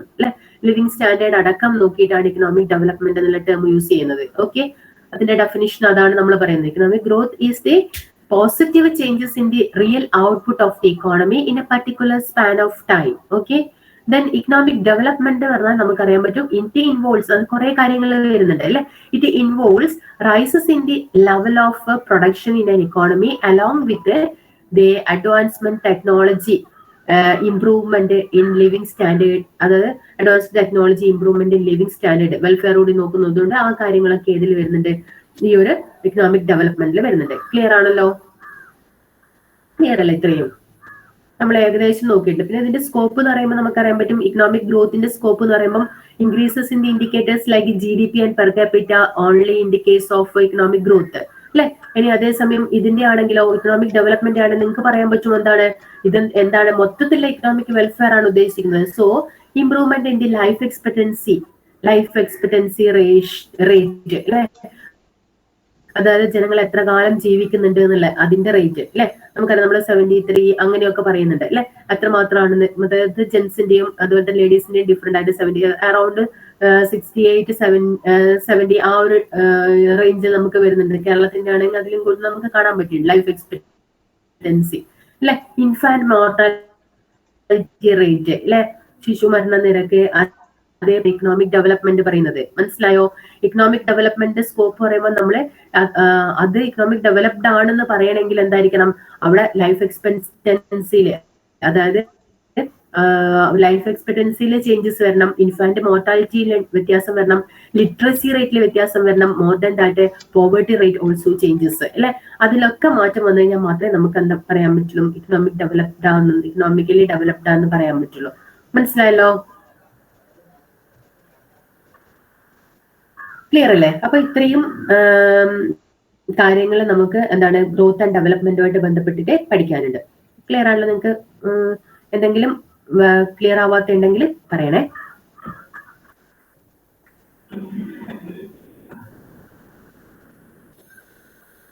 Clear അല്ലേ? ശ്രദ്ധിക്കേണ്ട കാര്യം institutional and technological changes ആണ് എന്തുകൊണ്ട് ഉദ്ദേശിക്കുന്നത് economic development കൊണ്ട് ഉദ്ദേശിക്കുന്നത്. Economic growth ആണെങ്കിൽ real output of goods and services in the country, അതിലുള്ള ചേഞ്ചസ് ആണ് പറയുന്നത്. ഇക്കണോമിക് ഡെവലപ്മെന്റ് നമ്മൾ മൊത്തം എല്ലാം നോക്കുന്നുണ്ട്. Development relates to growth of the human capital, മനുഷ്യന്റെ നോക്കുന്നുണ്ട് അല്ലെ. റിസോഴ്സസ് നല്ല രീതിയിൽ നോക്കുന്നുണ്ട്, അതേപോലെ തന്നെ ഇനീക്വാളിറ്റി കുറയുന്നുണ്ടോ അതിന്റെ ഫിഗേഴ്സ് നോക്കുന്നുണ്ട്, സ്ട്രക്ചറൽ ചേഞ്ചസ് നോക്കുന്നുണ്ട്, ദെൻ പോപ്പുലേഷൻ റേറ്റ് നോക്കുന്നുണ്ട്, അങ്ങനത്തെ ഒക്കെ നോക്കുന്നുണ്ട്. അതേസമയം growth related to a gradual increases the one of the components of GDP ആണ് പറയുന്നത്. അതായത് കൺസംഷൻ, ഗവൺമെന്റ് സ്പെൻഡ്, അങ്ങനത്തെ കാര്യങ്ങൾ മാത്രമാണ് നോക്കുന്നത്. അപ്പം ഡീറ്റെയിൽഡ് ആയിട്ട് നമുക്ക് അതിന്റെ ഡിഫറൻസസ് മനസ്സിലാക്കാൻ എനിക്ക് തോന്നുന്നു ഇക്കണോമിക് ഡെവലപ്മെന്റ്, ഇക്കണോമിക് ഗ്രോത്ത് എന്താണെന്ന് വ്യക്തമായിട്ട് ഒരു ഐഡിയ ഉണ്ടായിട്ടുണ്ടെന്ന് തോന്നുന്നു. ഓക്കെ, ക്ലിയർ അല്ലേ? നമ്മൾ 10-12ഓളം കേസുകൾ പറഞ്ഞിട്ടുണ്ട്. ക്ലിയർ ആണല്ലോ? ഇതിൽ കൺസെപ്റ്റ് ഓഫ് ഇക്കണോമിക് ഡെവലപ്മെന്റ് എന്ന് പറഞ്ഞ ടെക്സ്റ്റിലുണ്ട്. ടെക്സ്റ്റ് കയ്യിലുള്ളവര് അതില് page number 7 concept of economic development ഉണ്ട്. അതില് economic development is now is being defined എന്ന് പറഞ്ഞിട്ട് okay now is being defined എന്ന് പറഞ്ഞിട്ട് എഴുതിയിട്ട് അതൊന്ന് അണ്ടർലൈൻ ചെയ്ത് വെക്കുക. In view of the above consideration നമ്മൾ കുറെ കാര്യങ്ങൾ പറഞ്ഞിട്ടുണ്ട്. So economic development is now is being defined as the process of increasing the degree of utilization and improving the productivity of the available resources of the country, which leads to increases in the economic welfare of the community by stimulating the growth of the national income എന്നുള്ള രീതിയിൽ അതൊന്ന് underline ചെയ്ത് അതൊരു definition ആയിട്ടാണ് പറഞ്ഞിരിക്കുന്നത്. Concept of economic development അതിന്റെ definition ആയിട്ടാണ് പറഞ്ഞിട്ടുള്ളത്. ക്ലിയർ ആയിട്ടുണ്ടല്ലോ? ക്ലിയർ അല്ലേ? ഇനി നമ്മളിപ്പം ഗ്രോത്തും അതേപോലെ തന്നെ ഇക്കണോമിക് ഡെവലപ്മെന്റ് ഒക്കെ നോക്കിയിട്ടുണ്ട് അല്ലെ. ഇനി നമ്മൾ നോക്കുന്നത് ചെറിയൊരു കാര്യം കൂടി നോക്കുന്നുണ്ട്. അതായത് 5 types of growth process should be avoided. അതായത് നമ്മള് ഗ്രോത്ത് ഉണ്ട് എന്നൊക്കെ പറഞ്ഞിട്ടുണ്ട്, ഡെവലപ്മെന്റ് ഉണ്ട് എന്നൊക്കെ പറഞ്ഞിട്ടുണ്ട്. ബട്ട് എന്താണ്, എങ്ങനത്തതാണ് ഗ്രോത്ത് കൊണ്ട് ഉദ്ദേശിക്കുന്നത്, എങ്ങനത്തെയാണ് ഗ്രോത്ത് എന്നതിൽ ഉൾപ്പെടാത്തത് ഏതൊക്കെയാണ് നമ്മൾ അവോയ്ഡ് ചെയ്യേണ്ടത്? ഗ്രോത്ത് എന്ന് പറയുമ്പം നമ്മൾ അവോയ്ഡ് ചെയ്യേണ്ട കാര്യങ്ങൾ എന്തൊക്കെയാണെന്നുള്ളത്. അതായത് the 5 types of growth processes should be avoided. എന്തൊക്കെയാണ് നമ്മൾ അവോയ്ഡ് ചെയ്യേണ്ട ഗ്രോത്തിന്? ഒന്നാമത്തെ ജോബ്ലെസ് ഗ്രോത്ത്. നിങ്ങൾക്ക് അത് ടേമിൽ തന്നെ വ്യക്തമാവുന്ന കാര്യമാണ് jobless growth. Second one is the ruthless growth. Ruthless growth. Text ഇല്ലാത്തതുകൊണ്ടാണ് ഞാൻ സ്പെല്ലിംഗ് അടക്കം പറയുന്നത്, തെറ്റിപ്പോണ്ട. നിങ്ങൾ എവിടെയെങ്കിലും മാർക്ക് ചെയ്യോ? ടെക്സ്റ്റ് കിട്ടിക്കഴിഞ്ഞാൽ നിങ്ങൾക്ക് ഈ ഒരു നോട്ട്, അതായത് നിങ്ങളുടെ കയ്യിൽ ഒരു പെന്നും ഒരു പേപ്പറും എടുത്തു വെക്കണം. ഇതുവരെ എടുത്തു വെച്ചിട്ടുണ്ടാവും എനിക്ക് തോന്നുന്നു, മറ്റേതൊക്കെ എഴുതിയതല്ലേ. അപ്പൊ അതിൽ നിങ്ങൾ പറയുന്നത് നോട്ട്സ് ഓക്കെ, നോട്ട്സ് ആക്കിയിട്ട് എഴുതി വെക്കുക. അപ്പൊ നിങ്ങൾക്ക് ടെക്സ്റ്റ് കിട്ടുമ്പോൾ നിങ്ങൾക്ക് ടെക്സ്റ്റും തുറന്നു വെച്ച് ഈ നോട്ട്സും തുറന്നു വെച്ച് കമ്പയർ ചെയ്ത് പഠിക്കുമ്പോൾ നിങ്ങൾക്ക് പെട്ടെന്ന് പഠിച്ചെടുക്കാൻ പറ്റും. ഓക്കെ, അതുകൊണ്ടാണ് പറയുന്നത്. First one jobless growth, second one ruthless growth, third one futureless growth, then fourth one voiceless growth. Next one rootless growth. rootless growth. ആ ഒരു 5 പോയിന്റ് ഒന്ന് എഴുതി വെക്കണേ.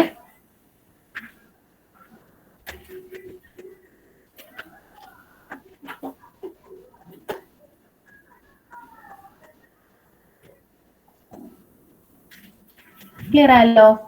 ഏതെങ്കിലും കിട്ടാത്ത ഉണ്ടെങ്കിൽ പറയണേ. First one is the jobless growth, second one is the rootless growth, then third one is the futureless growth, voiceless growth, then ruthless growth.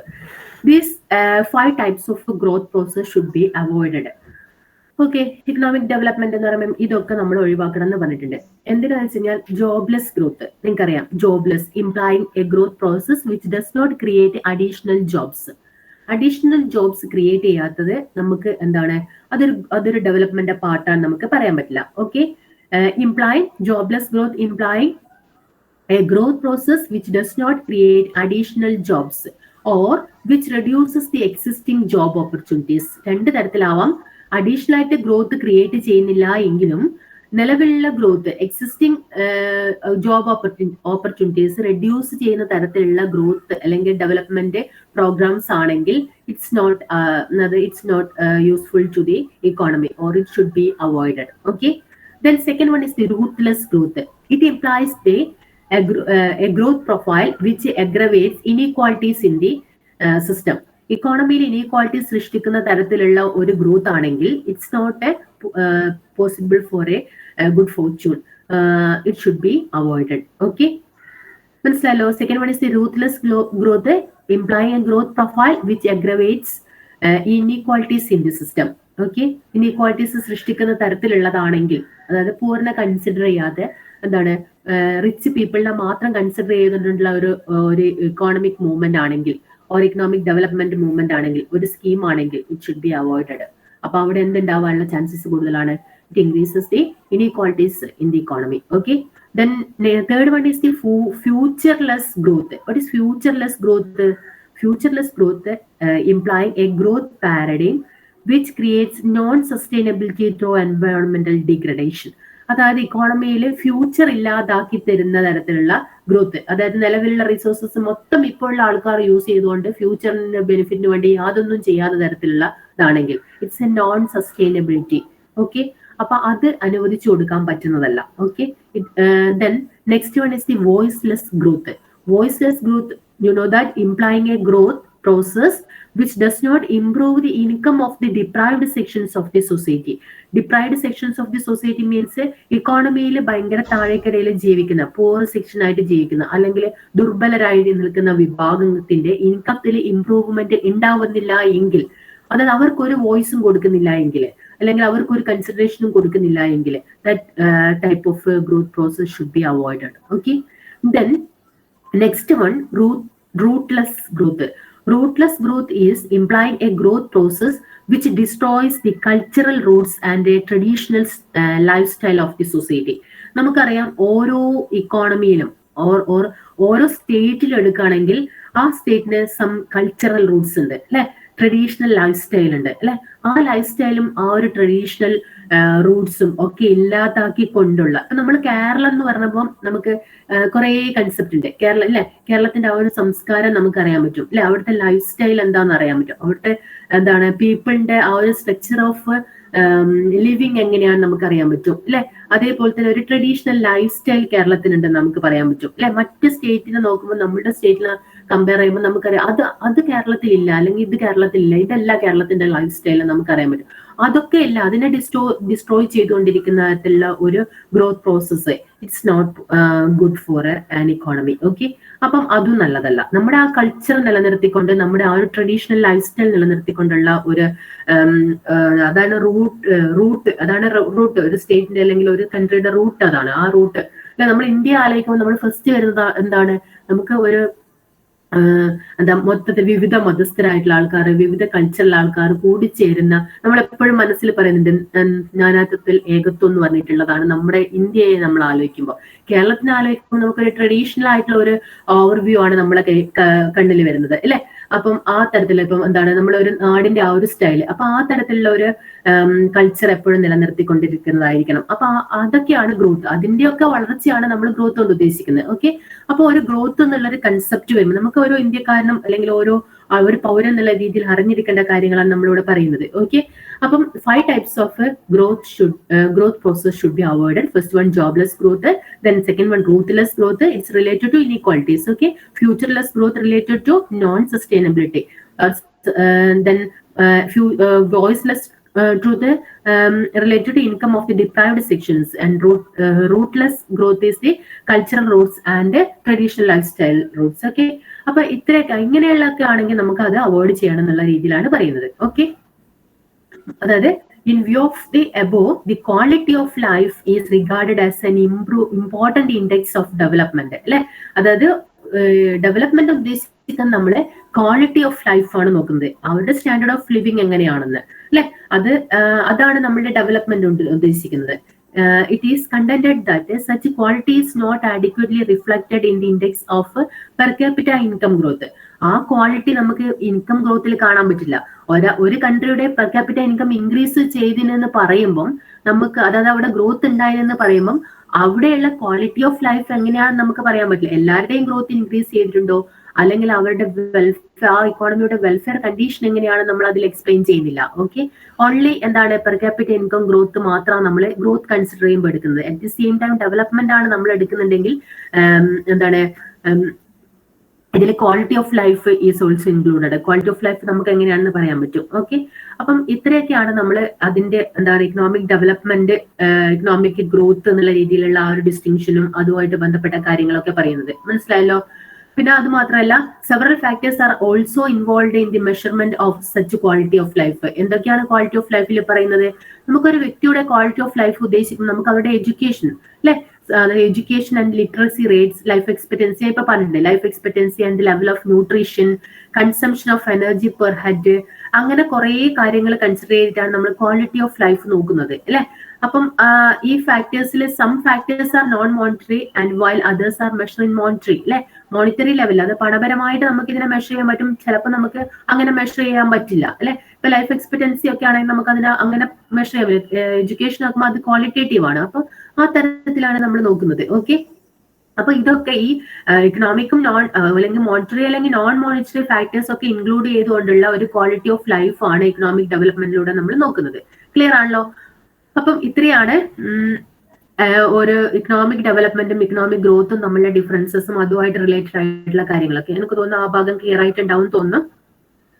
ഞാനൊരു വിധം എല്ലാ ഏരിയയും കവർ ചെയ്തിട്ട് പറഞ്ഞിട്ടുണ്ട്. ഓക്കെ, നമുക്ക് നെക്സ്റ്റ് ഇതിലേക്ക് ക്ലിയർ ആയിട്ടാണെന്ന് വിചാരിക്കുന്നു. ഓക്കെ ആണെന്ന് തോന്നുന്നുണ്ട്. ഓക്കെ, എന്തെങ്കിലും ക്ലാരിറ്റി വേണമെങ്കിൽ നിങ്ങൾ ഓക്കെ എന്തെങ്കിലും ഉണ്ടെങ്കിൽ ചോദിക്കണേ. ദെൻ നെക്സ്റ്റ് വൺ നമുക്ക് നോക്കേണ്ടത് economic development and structural changes. Economic development and structural changes. മറ്റേ സ്ട്രക്ചറൽ ചേഞ്ചസ് ഈ ഒരു ക്വസ്റ്റ്യൻ സ്ട്രക്ചറൽ ചേഞ്ചസ് മാത്രമായിട്ട് നമുക്ക് ക്വസ്റ്റ്യൻ ചോദിക്കാറുണ്ട്. അതും എനിക്ക് തോന്നുന്നത് നിങ്ങൾക്ക് അസൈൻമെന്റിലൊക്കെ ചോദിച്ചിട്ടുണ്ടോ? ഫസ്റ്റ് മൊഡ്യൂളിലെ ഇമ്പോർട്ടന്റ് ആയിട്ടുള്ളതാണ് ഈ distinguish between economic development and അതൊരു കമ്പാരിസൺ പോലെ ചോദിക്കുന്നതും. Then economic development structure changes ഇത് ജസ്റ്റ് ഒരു ഇൻട്രൊഡക്ഷൻ തരുന്നത് മാത്രമേ ഉള്ളൂ. സ്ട്രക്ചർ ചേഞ്ചസ് ആണ് നെക്സ്റ്റ് മൊഡ്യൂളിൽ നമുക്ക് ഡീറ്റെയിൽഡ് ആയിട്ട് സ്ട്രക്ചറൽ ചേഞ്ചസ് എന്താണെന്ന് നോക്കണം. ഓക്കെ, ഇതിൽ ഞാനൊരു ഇൻട്രൊഡക്ഷൻ എന്നുള്ള രീതിയിലാണ് ഇവിടെ പറയുന്നത്. ഓക്കെ, നമുക്ക് നോക്കാം economic development and structural changes. Structural changes എന്താണെന്ന് നോക്കാം. അതായത് ഇവിടെ നമ്മള് ഏതൊക്കെ പാരാമീറ്റേഴ്സ് ആണ്, ഇക്കണോമിക് പാരാമീറ്റേഴ്സ് ആണ് സ്ട്രക്ചറൽ ചേഞ്ചസിൽ വരുന്നത് നോക്കാം. ഓക്കെ, ഏതൊക്കെ പാരാമീറ്റേഴ്സ് ആണ്? കുറെ പാരാമീറ്റേഴ്സ് നമുക്ക് അറിയാൻ പറ്റും അല്ലെ. അപ്പൊ അത് ഇക്കണോമിക് പാരാമീറ്റേഴ്സ് ഇതിൽ നമ്മൾ നോക്കുന്നത് ഏതൊക്കെയാണെന്ന് നോക്കാം. ഒന്ന് നിങ്ങൾ പോയിന്റ്സ് ഒന്ന് നോട്ട് ചെയ്യണേ. ഒരു 5 പോയിന്റ് ഉണ്ട്. അതായത് സ്ട്രക്ചറൽ ചേഞ്ചസ് കൺസിഡർ ചെയ്യുന്ന ഇക്കണോമിക് പാരാമീറ്റേഴ്സ് ഏതൊക്കെയാണെന്നുള്ളതാണ് പറയുന്നത്. ഒന്നാമത്തെ constituents of GDP change. Second one, employment changes. Third one, shift in the composition of exports.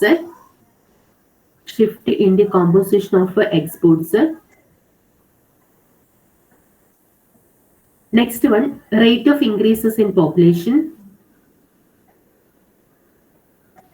Then distribution of income. ഇത്രയും കേസുകളാണ് പറയുന്നത്. ഒരു 5th പോയിന്റ് ഉണ്ട്. Constituents of GDP change, employment changes, shift in the composition of exports, rate of increases in population, last one is the distribution of income. ഓരോന്നും detailed ആയിട്ട് പറയുമ്പോൾ നിങ്ങൾക്ക് കിട്ടാത്ത പോയിന്റ് ഉണ്ടെങ്കിൽ എഴുതാം. Okay, first one is the concept. നിങ്ങൾ ഇവിടെ നോക്കേണ്ടത് ഒരു ഇക്കണോമിയുടെ ഡെവലപ്മെന്റ് എന്ന് പറയുമ്പോൾ എവിടെയൊക്കെയാണ് ഇക്കോണമി ഡെവലപ്മെന്റ് ഉണ്ടാവേണ്ടത്, എവിടെയൊക്കെയാണ് ചേഞ്ചസ് നമുക്ക് കാണേണ്ടത്. ഓക്കെ, അതാണ് that is the structural changes. Structural changes എവിടെയൊക്കെയാണ് നമുക്ക് കാണാൻ സാധ്യമാവേണ്ടത് എന്നതാണ് നമ്മളിവിടെ നോക്കുന്നത്. അതായത് നമുക്കറിയാൻ പറ്റും structural changes in economy as development proceeds. ആ ഒരു കേസിൽ പറയുമ്പോൾ അത് നമുക്ക് കൂടുതൽ ഇക്കോണമി മൊത്തത്തിൽ അനലൈസ് ചെയ്യുമ്പോൾ എവിടെയൊക്കെയാണ് ചേഞ്ചസ് വന്നത്, ഏതൊക്കെ ഇക്കണോമിക് പാരാമീറ്റേഴ്സിലാണ് ചേഞ്ചസ് വന്നു കഴിഞ്ഞാൽ ഇക്കണോമിക് ഡെവലപ്മെന്റ് ഉണ്ടാവുന്നത്, അതാണ് നമ്മൾ നോക്കുന്നത്.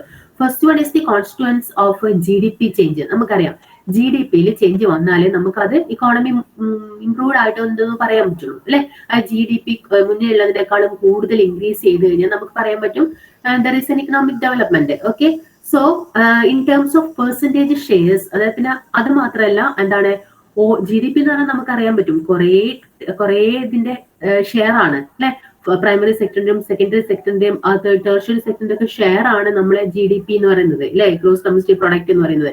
So in terms of percentage shares, saving rates increases as income gross, government revenues increases, food consumption drops and non-food consumption increases, relative output of services and of course also industry increases while agriculture falls. അതിന്റെ ഒരു structure ആണ് പറയുന്നത്. അതായത് ഇവിടെ നമ്മൾ എന്തൊക്കെ increase ചെയ്യണം? Income increase ചെയ്യണം, അതേപോലെ തന്നെ saving rate increases as income gross. നമുക്കറിയാം അല്ലെ, ഇൻകം ഇൻക്രീസ് ചെയ്യുമ്പോൾ സേവിംഗ് റേറ്റ്സ് ഓൾസോ ഇൻക്രീസസ് അല്ലെ. Government revenues, government expenditure like that every one increases. Then food consumption നമ്മൾ എന്താ നോൺ ഫുഡ് കൺസംഷൻ ഇൻക്രീസസ് അല്ലെ, ഫുഡ് കൺസംഷൻ ഡ്രോപ്സ്. ദെൻ എന്താണ് relative output relative output increase ചെയ്യണം, അങ്ങനെ industry increase ചെയ്യണം, agriculture പൊതുവെ follow ചെയ്യുന്നതാണ് കാണപ്പെടുന്നത് അല്ലെ. അപ്പൊ ആ തരത്തിലൊക്കെ എന്താണ് ഒരു ഇൻക്രിമെന്റ് ഉണ്ടാവണം. ജി ഡി പി ഇതുമായിട്ട് ബന്ധപ്പെട്ട് ജി ഡി പിയുടെ കണ്ടന്റുമായിട്ട് ബന്ധപ്പെട്ടിട്ട് സേവിങ് ഇൻക്രീസ് ചെയ്യണം, എംപ്ലോയ്മെന്റ് ഇൻക്രീസ് ചെയ്യണം, ഗവൺമെന്റ് റവന്യൂ ഇൻക്രീസ് ചെയ്യണം, അതേപോലെ തന്നെ എന്താണ് കൺസംഷൻ ഏത് തരത്തിലുള്ള കൺസംഷൻ ആ തരത്തിലുള്ള കൺസംഷൻ, അതേപോലെ തന്നെ ഔട്ട്പുട്ട് ഇൻക്രീസ് ചെയ്യണം, അങ്ങനെ എല്ലാ തരത്തിലും ഇൻഡസ്ട്രി ഇൻക്രീസ് ചെയ്യണം, അങ്ങനെ തരത്തിലുള്ള ഇൻക്രിമെന്റ് കാണാൻ കഴിയണം. Second point is the employment changes. Employment changes reflect the shift in the output and changes in productivity. Okay, employment changes means എന്താണ്, നമ്മളെ അണ്ടർ ഡെവലപ്ഡ് സിറ്റുവേഷൻ ആലോചിച്ച് കഴിഞ്ഞാൽ most of the people are worked in agriculture sector or most of the labor forces are engaged in agriculture sector. We know in the case of underdeveloped countries, as a part of development or a developing stage, we can see that number of labor forces in the agriculture sector is downward, and at the same time industrial and tertiary sector labor force will increases. അതാണ് നമുക്ക് കാണാൻ പറ്റുന്നത് അല്ലെ. അപ്പം ആ തരത്തില് employment changes reflect the shift in output and changes in the productivity അല്ലെ. അതായത് ഔട്ട്പുട്ടിലും ചേഞ്ചസ് ഉണ്ടായിരിക്കണം, ലേബറിന്റെ പ്രൊഡക്ടിവിറ്റിയിലും ചേഞ്ചസ് ഉണ്ടായിരിക്കണം. പ്രൊഡക്ടിവിറ്റി എന്ന് പറഞ്ഞാൽ അറിയാലോ, അതായത് അവരുടെ ആ ഒരു കാര്യക്ഷമതയിൽ എത്രമാത്രം ചേഞ്ചസ് ഉണ്ടാവും എന്നുള്ളത്. അതായത് കുറച്ച് ലേബർ കൊണ്ട് കൂടുതൽ ഔട്ട്പുട്ട് ഉണ്ടാക്കാൻ പറ്റുന്നതാണെങ്കിൽ നമുക്ക് പറയാൻ പറ്റും it's A improvement in the labour productivity നമുക്ക് പറയാൻ പറ്റും ആ തരത്തില്. Okay, then labor in the primary sector of the economy does not fall as rapidly as its share in output. Then the reverse is true for employment in industry, where increases in the labor productivity is more easily secured. Then here we can see that the industrial sector, most of the people are working now in this sector, and their productivity should be increased. അവരുടെ productivity എന്ത് ചെയ്യണം? Increase ചെയ്യണം. Okay, productivity increase ചെയ്യണം, ആ ഒരു labour productivity increase ചെയ്യണം. Agriculture സെക്ടറിലാണെങ്കിൽ number കുറഞ്ഞാലും എന്താണ് അവിടുത്തെയും പ്രൊഡക്ടിവിറ്റി ഇൻക്രീസ് ചെയ്യണം. എങ്കിൽ മാത്രമേ നമുക്ക് എംപ്ലോയ്മെന്റിലെ ചേഞ്ചസ് ഉണ്ട് അല്ലെ, കൂടുതൽ ഓപ്പർച്യൂണിറ്റീസ് കൊടുക്കണം. കുറെ പേര് നിങ്ങൾക്ക് തന്നെ അറിയാൻ പറ്റും, നമ്മുടെ ഇക്കോണമി നോക്കുമ്പോൾ അറിയാൻ പറ്റും എന്താണ് ആ ഒരു ടൈമില് അണ്ടർ ഡെവലപ്ഡ് സ്റ്റേജിൽ നിന്ന് ഡെവലപ്ഡിലേക്ക് വരുമ്പോൾ കുറെ പേര് അഗ്രികൾച്ചർ സെക്ടറിൽ നിന്ന് മാറിയിട്ട് ഇൻഡസ്ട്രിയൽ സെക്ടറിലേക്ക് മാറി. That means skilled labours increase ചെയ്ത് അവർ പലതരത്തിലുള്ള ട്രെയിനിങ് കൂടുതൽ നോളജും കിട്ടിയതിനു ശേഷം അവർ മുന്നേ ഒക്കെ നിങ്ങൾ പഠിച്ചിട്ടുണ്ടായിരിക്കും എന്താണ് അഗ്രികൾച്ചർ സെക്ടർ വർക്ക് ചെയ്യുന്നവർക്ക് ഓപ്പർച്യൂണിറ്റി ഇൻഡസ്ട്രിയൽ സെക്ടർ ഉണ്ടെങ്കിലും അവർക്ക് പോകാനൊരു മടി, പോകാനൊരു ബുദ്ധിമുട്ടുണ്ടായിരിക്കും. ആ ഒരു സ്കിൽഡ് ആണോ അല്ലയോ എന്നില്ല. അപ്പൊ ഇപ്പോഴതൊക്കെ മാറി ഡെവലപ്ഡിലേക്ക് വന്ന് അത്തരത്തിലുള്ള എംപ്ലോയ്മെന്റ് ചേഞ്ചസ് ആണ് നമ്മളിവിടെ ഉദ്ദേശിക്കുന്നത്. Okay, then next one is the shift in the composition of exports. നമ്മൾ എക്സ്പോർട്സിന്റെ കേസിൽ നമ്മൾ മുന്നേ ഒക്കെ, അതായത് അണ്ടർ ഡെവലപ്ഡ് കേസിൽ we export more of primary products അല്ലെ. മാനുഫാക്ചർഡ് പ്രോഡക്ട്സ് നമ്മൾ എക്സ്പോർട്ട് ചെയ്യുന്നത് വളരെ കുറവായിരുന്നു അല്ലെ. Technologically India is not good, so എന്താണ് mainly they exports primary products. Agriculture products ആണ് മെയിൻലി ദേ എക്സ്പോർട്ട് അല്ലെ. അതായത് സ്പൈസസ് അങ്ങനത്തെ ഒക്കെയാണ് നമ്മൾ കൂടുതൽ എക്സ്പോർട്ട് ചെയ്തിരുന്നത് അല്ലെ. പിന്നെ ഇപ്പൊ നമ്മൾ എന്താണ് computerised product or manufactured items, technically skilled ഉള്ള കൂടുതൽ പ്രോഡക്ട്സ് നമ്മൾ എക്സ്പോർട്ട് ചെയ്യാൻ തുടങ്ങി. That is a shift in the composition of exports. Okay, as developed proceeds and the economy increasingly gets opened to the rest of the world. നമുക്കറിയാം ഗ്ലോബലൈസേഷന്റെ ഭാഗം 1991 economic reforms വന്നതോടുകൂടി നമ്മൾ ഗ്ലോബലൈസേഷന്റെ ഭാഗമായിട്ട് നമ്മൾ എന്ത് ചെയ്യും, നമുക്കറിയാൻ പറ്റും എന്താണ് മാർക്കറ്റ് എന്ന് പറയുന്നത്, അത് ഗ്ലോബൽ മാർക്കറ്റ് എന്നുള്ള രീതിയിലേക്ക് വന്ന് അല്ലെ. അപ്പൊ നമ്മുടെ പ്രോഡക്റ്റുകൾ കൂടുതലും നമ്മൾ ഓപ്പൺ ചെയ്തിട്ടുണ്ട്, വേൾഡിലേക്ക് നമ്മുടെ മാർക്കറ്റ് ഓപ്പൺ ചെയ്യാൻ തുടങ്ങി അല്ലെ. അതായത് export will account for A larger proportion of income and there will have been a marked shift in the composition of exports. മാത്രമല്ല എന്താണ് ഇവിടെ നമുക്ക് കാണാൻ പറ്റുന്ന ലാർജർ പ്രൊപ്പോർഷൻ ഓഫ് ഇൻകം നമ്മൾ ഏതിലൂടെ അറ്റൈൻ ചെയ്യുന്നുണ്ട്, വിവിധ പ്രോഡക്റ്റുകൾ നമ്മൾ എക്സ്പോർട്ട് ചെയ്തിട്ട് larger proportion of income we achieved through these exports. മാത്രമല്ല എക്സ്പോർട്ടിന്റെ കോമ്പോസിഷനിൽ ഷിഫ്റ്റ് ഉണ്ടായിട്ടുണ്ട്. There is a shift in the composition of exports also. The value of the export of manufactures rises relative to that of primary products. ഞാൻ പറഞ്ഞിട്ടുണ്ട് എന്താണ്, at the time of independence or that times we mainly exports primary products, but now we exports manufactured products. So shift in the composition of exports we can see. Okay, so അതാണ് മറ്റൊരു improvement ആയിട്ട് നമ്മൾ കാണപ്പെടുന്നത്. മാത്രമല്ല imports will also have risen and earning and payment will be roughly balanced. അതുകൊണ്ട് തന്നെ എന്താണ്, നമ്മൾ ഇമ്പോർട്ടും കൂടിയുണ്ട്. സോ നമുക്ക് ബാലൻസ് ചെയ്യാൻ പറ്റാതെ, നമ്മൾ ഇമ്പോർട്ട് ചെയ്യുമ്പോൾ നമുക്കറിയാം എന്താണ്, നമ്മൾ പേയ്മെന്റ് കൊടുക്കണം. എക്സ്പോർട്ട് ചെയ്യുമ്പോൾ നമുക്ക് റവന്യൂ കിട്ടും അല്ലെ, അപ്പോൾ റെസീപ്റ്റ്സ് അല്ലെ നമുക്ക് കിട്ടും. അപ്പൊ അത് നമ്മൾ ബാലൻസ് ചെയ്യാൻ കഷ്ടപ്പെടുന്ന ഒരു സിറ്റുവേഷനിലൂടെയാണ് നമ്മൾ പോകുന്നത്, നമുക്കറിയാം അല്ലെ. അപ്പൊ അങ്ങനത്തെ ഒരു shift in the composition of exports ആണ് മറ്റൊരു കേസ് പറയുന്നത്. Then rate of increase in population ഒരു വലിയ പ്രോബ്ലം ആണ് അല്ലെ. ആ പോപ്പുലേഷൻ നമുക്കറിയാം വലിയൊരു പ്രോബ്ലം ആണ്. പോപ്പുലേഷൻ ഇൻക്രീസ് ചെയ്യുമ്പോൾ കൂടുതൽ കാര്യങ്ങൾ നമുക്ക് ഇന്ത്യയെ സംബന്ധിച്ചിടത്തോളം കൺസിഡർ ചെയ്യേണ്ടി വരും. അവരുടെ വെൽഫെയർ ഇമ്പോർട്ടന്റ് ആണ്. സോ കുറെ കാര്യങ്ങൾ നമ്മൾ പോപ്പുലേഷൻ ഇൻക്രീസ് ചെയ്യുമ്പോൾ നമ്മൾ കൺസിഡർ ചെയ്യണം. ഇവിടെ നമ്മൾ പറയുന്നത് ആ പോപ്പുലേഷൻ ഇൻക്രീസസ് എങ്ങനെയായിട്ട് കാണണം എന്നാണ് പറയുന്നത്. അതായത് പോപ്പുലേഷൻ ഇൻക്രീസസ് എന്ന് പറയുമ്പോൾ പോപ്പുലേഷൻ ഇൻക്രീസ് ചെയ്യുമ്പോൾ ഇറ്റ്സ് നോട്ട് എ ബേർഡൻ എന്നുള്ള case. It's not a burden, it's an asset. ഒരു ആസെറ്റ് എന്ന രീതിയിൽ നമ്മളെ human beings instead of human beings use human resources. Okay, വ്യത്യാസം മനസ്സിലായല്ലോ. ആ ഒരു റിസോഴ്സസ് എന്നുള്ള രീതിയിൽ നമ്മൾ യൂസ് ചെയ്യുകയാണെങ്കിൽ population is not a problem to our country. Okay, ആ തരത്തിലാണ് പറയുന്നത്. Rate of increases in population, അതായത് as income increases the rate of increases in the population may be expected to fall. അല്ലെ, നമ്മൾ കൂടുതൽ ഡെവലപ്ഡ് ആകുമ്പോൾ നമുക്ക് പോപ്പുലേഷന്റെ പ്രോബ്ലത്തിനെ കുറിച്ച് മനസ്സിലാക്കാനും ഒക്കെ സാധ്യമാവുകയും ചെയ്യും. ഇനി ഉള്ള പോപ്പുലേഷൻ ആണെങ്കിൽ we have to move in a human resources എന്നുള്ള രീതിയിൽ നമുക്ക് അത് മാറ്റിയെടുക്കാൻ പറ്റും. ഓക്കെ, നമുക്ക് രണ്ട് കേസുകളാണ് ഇവിടെ പറയുന്നത്.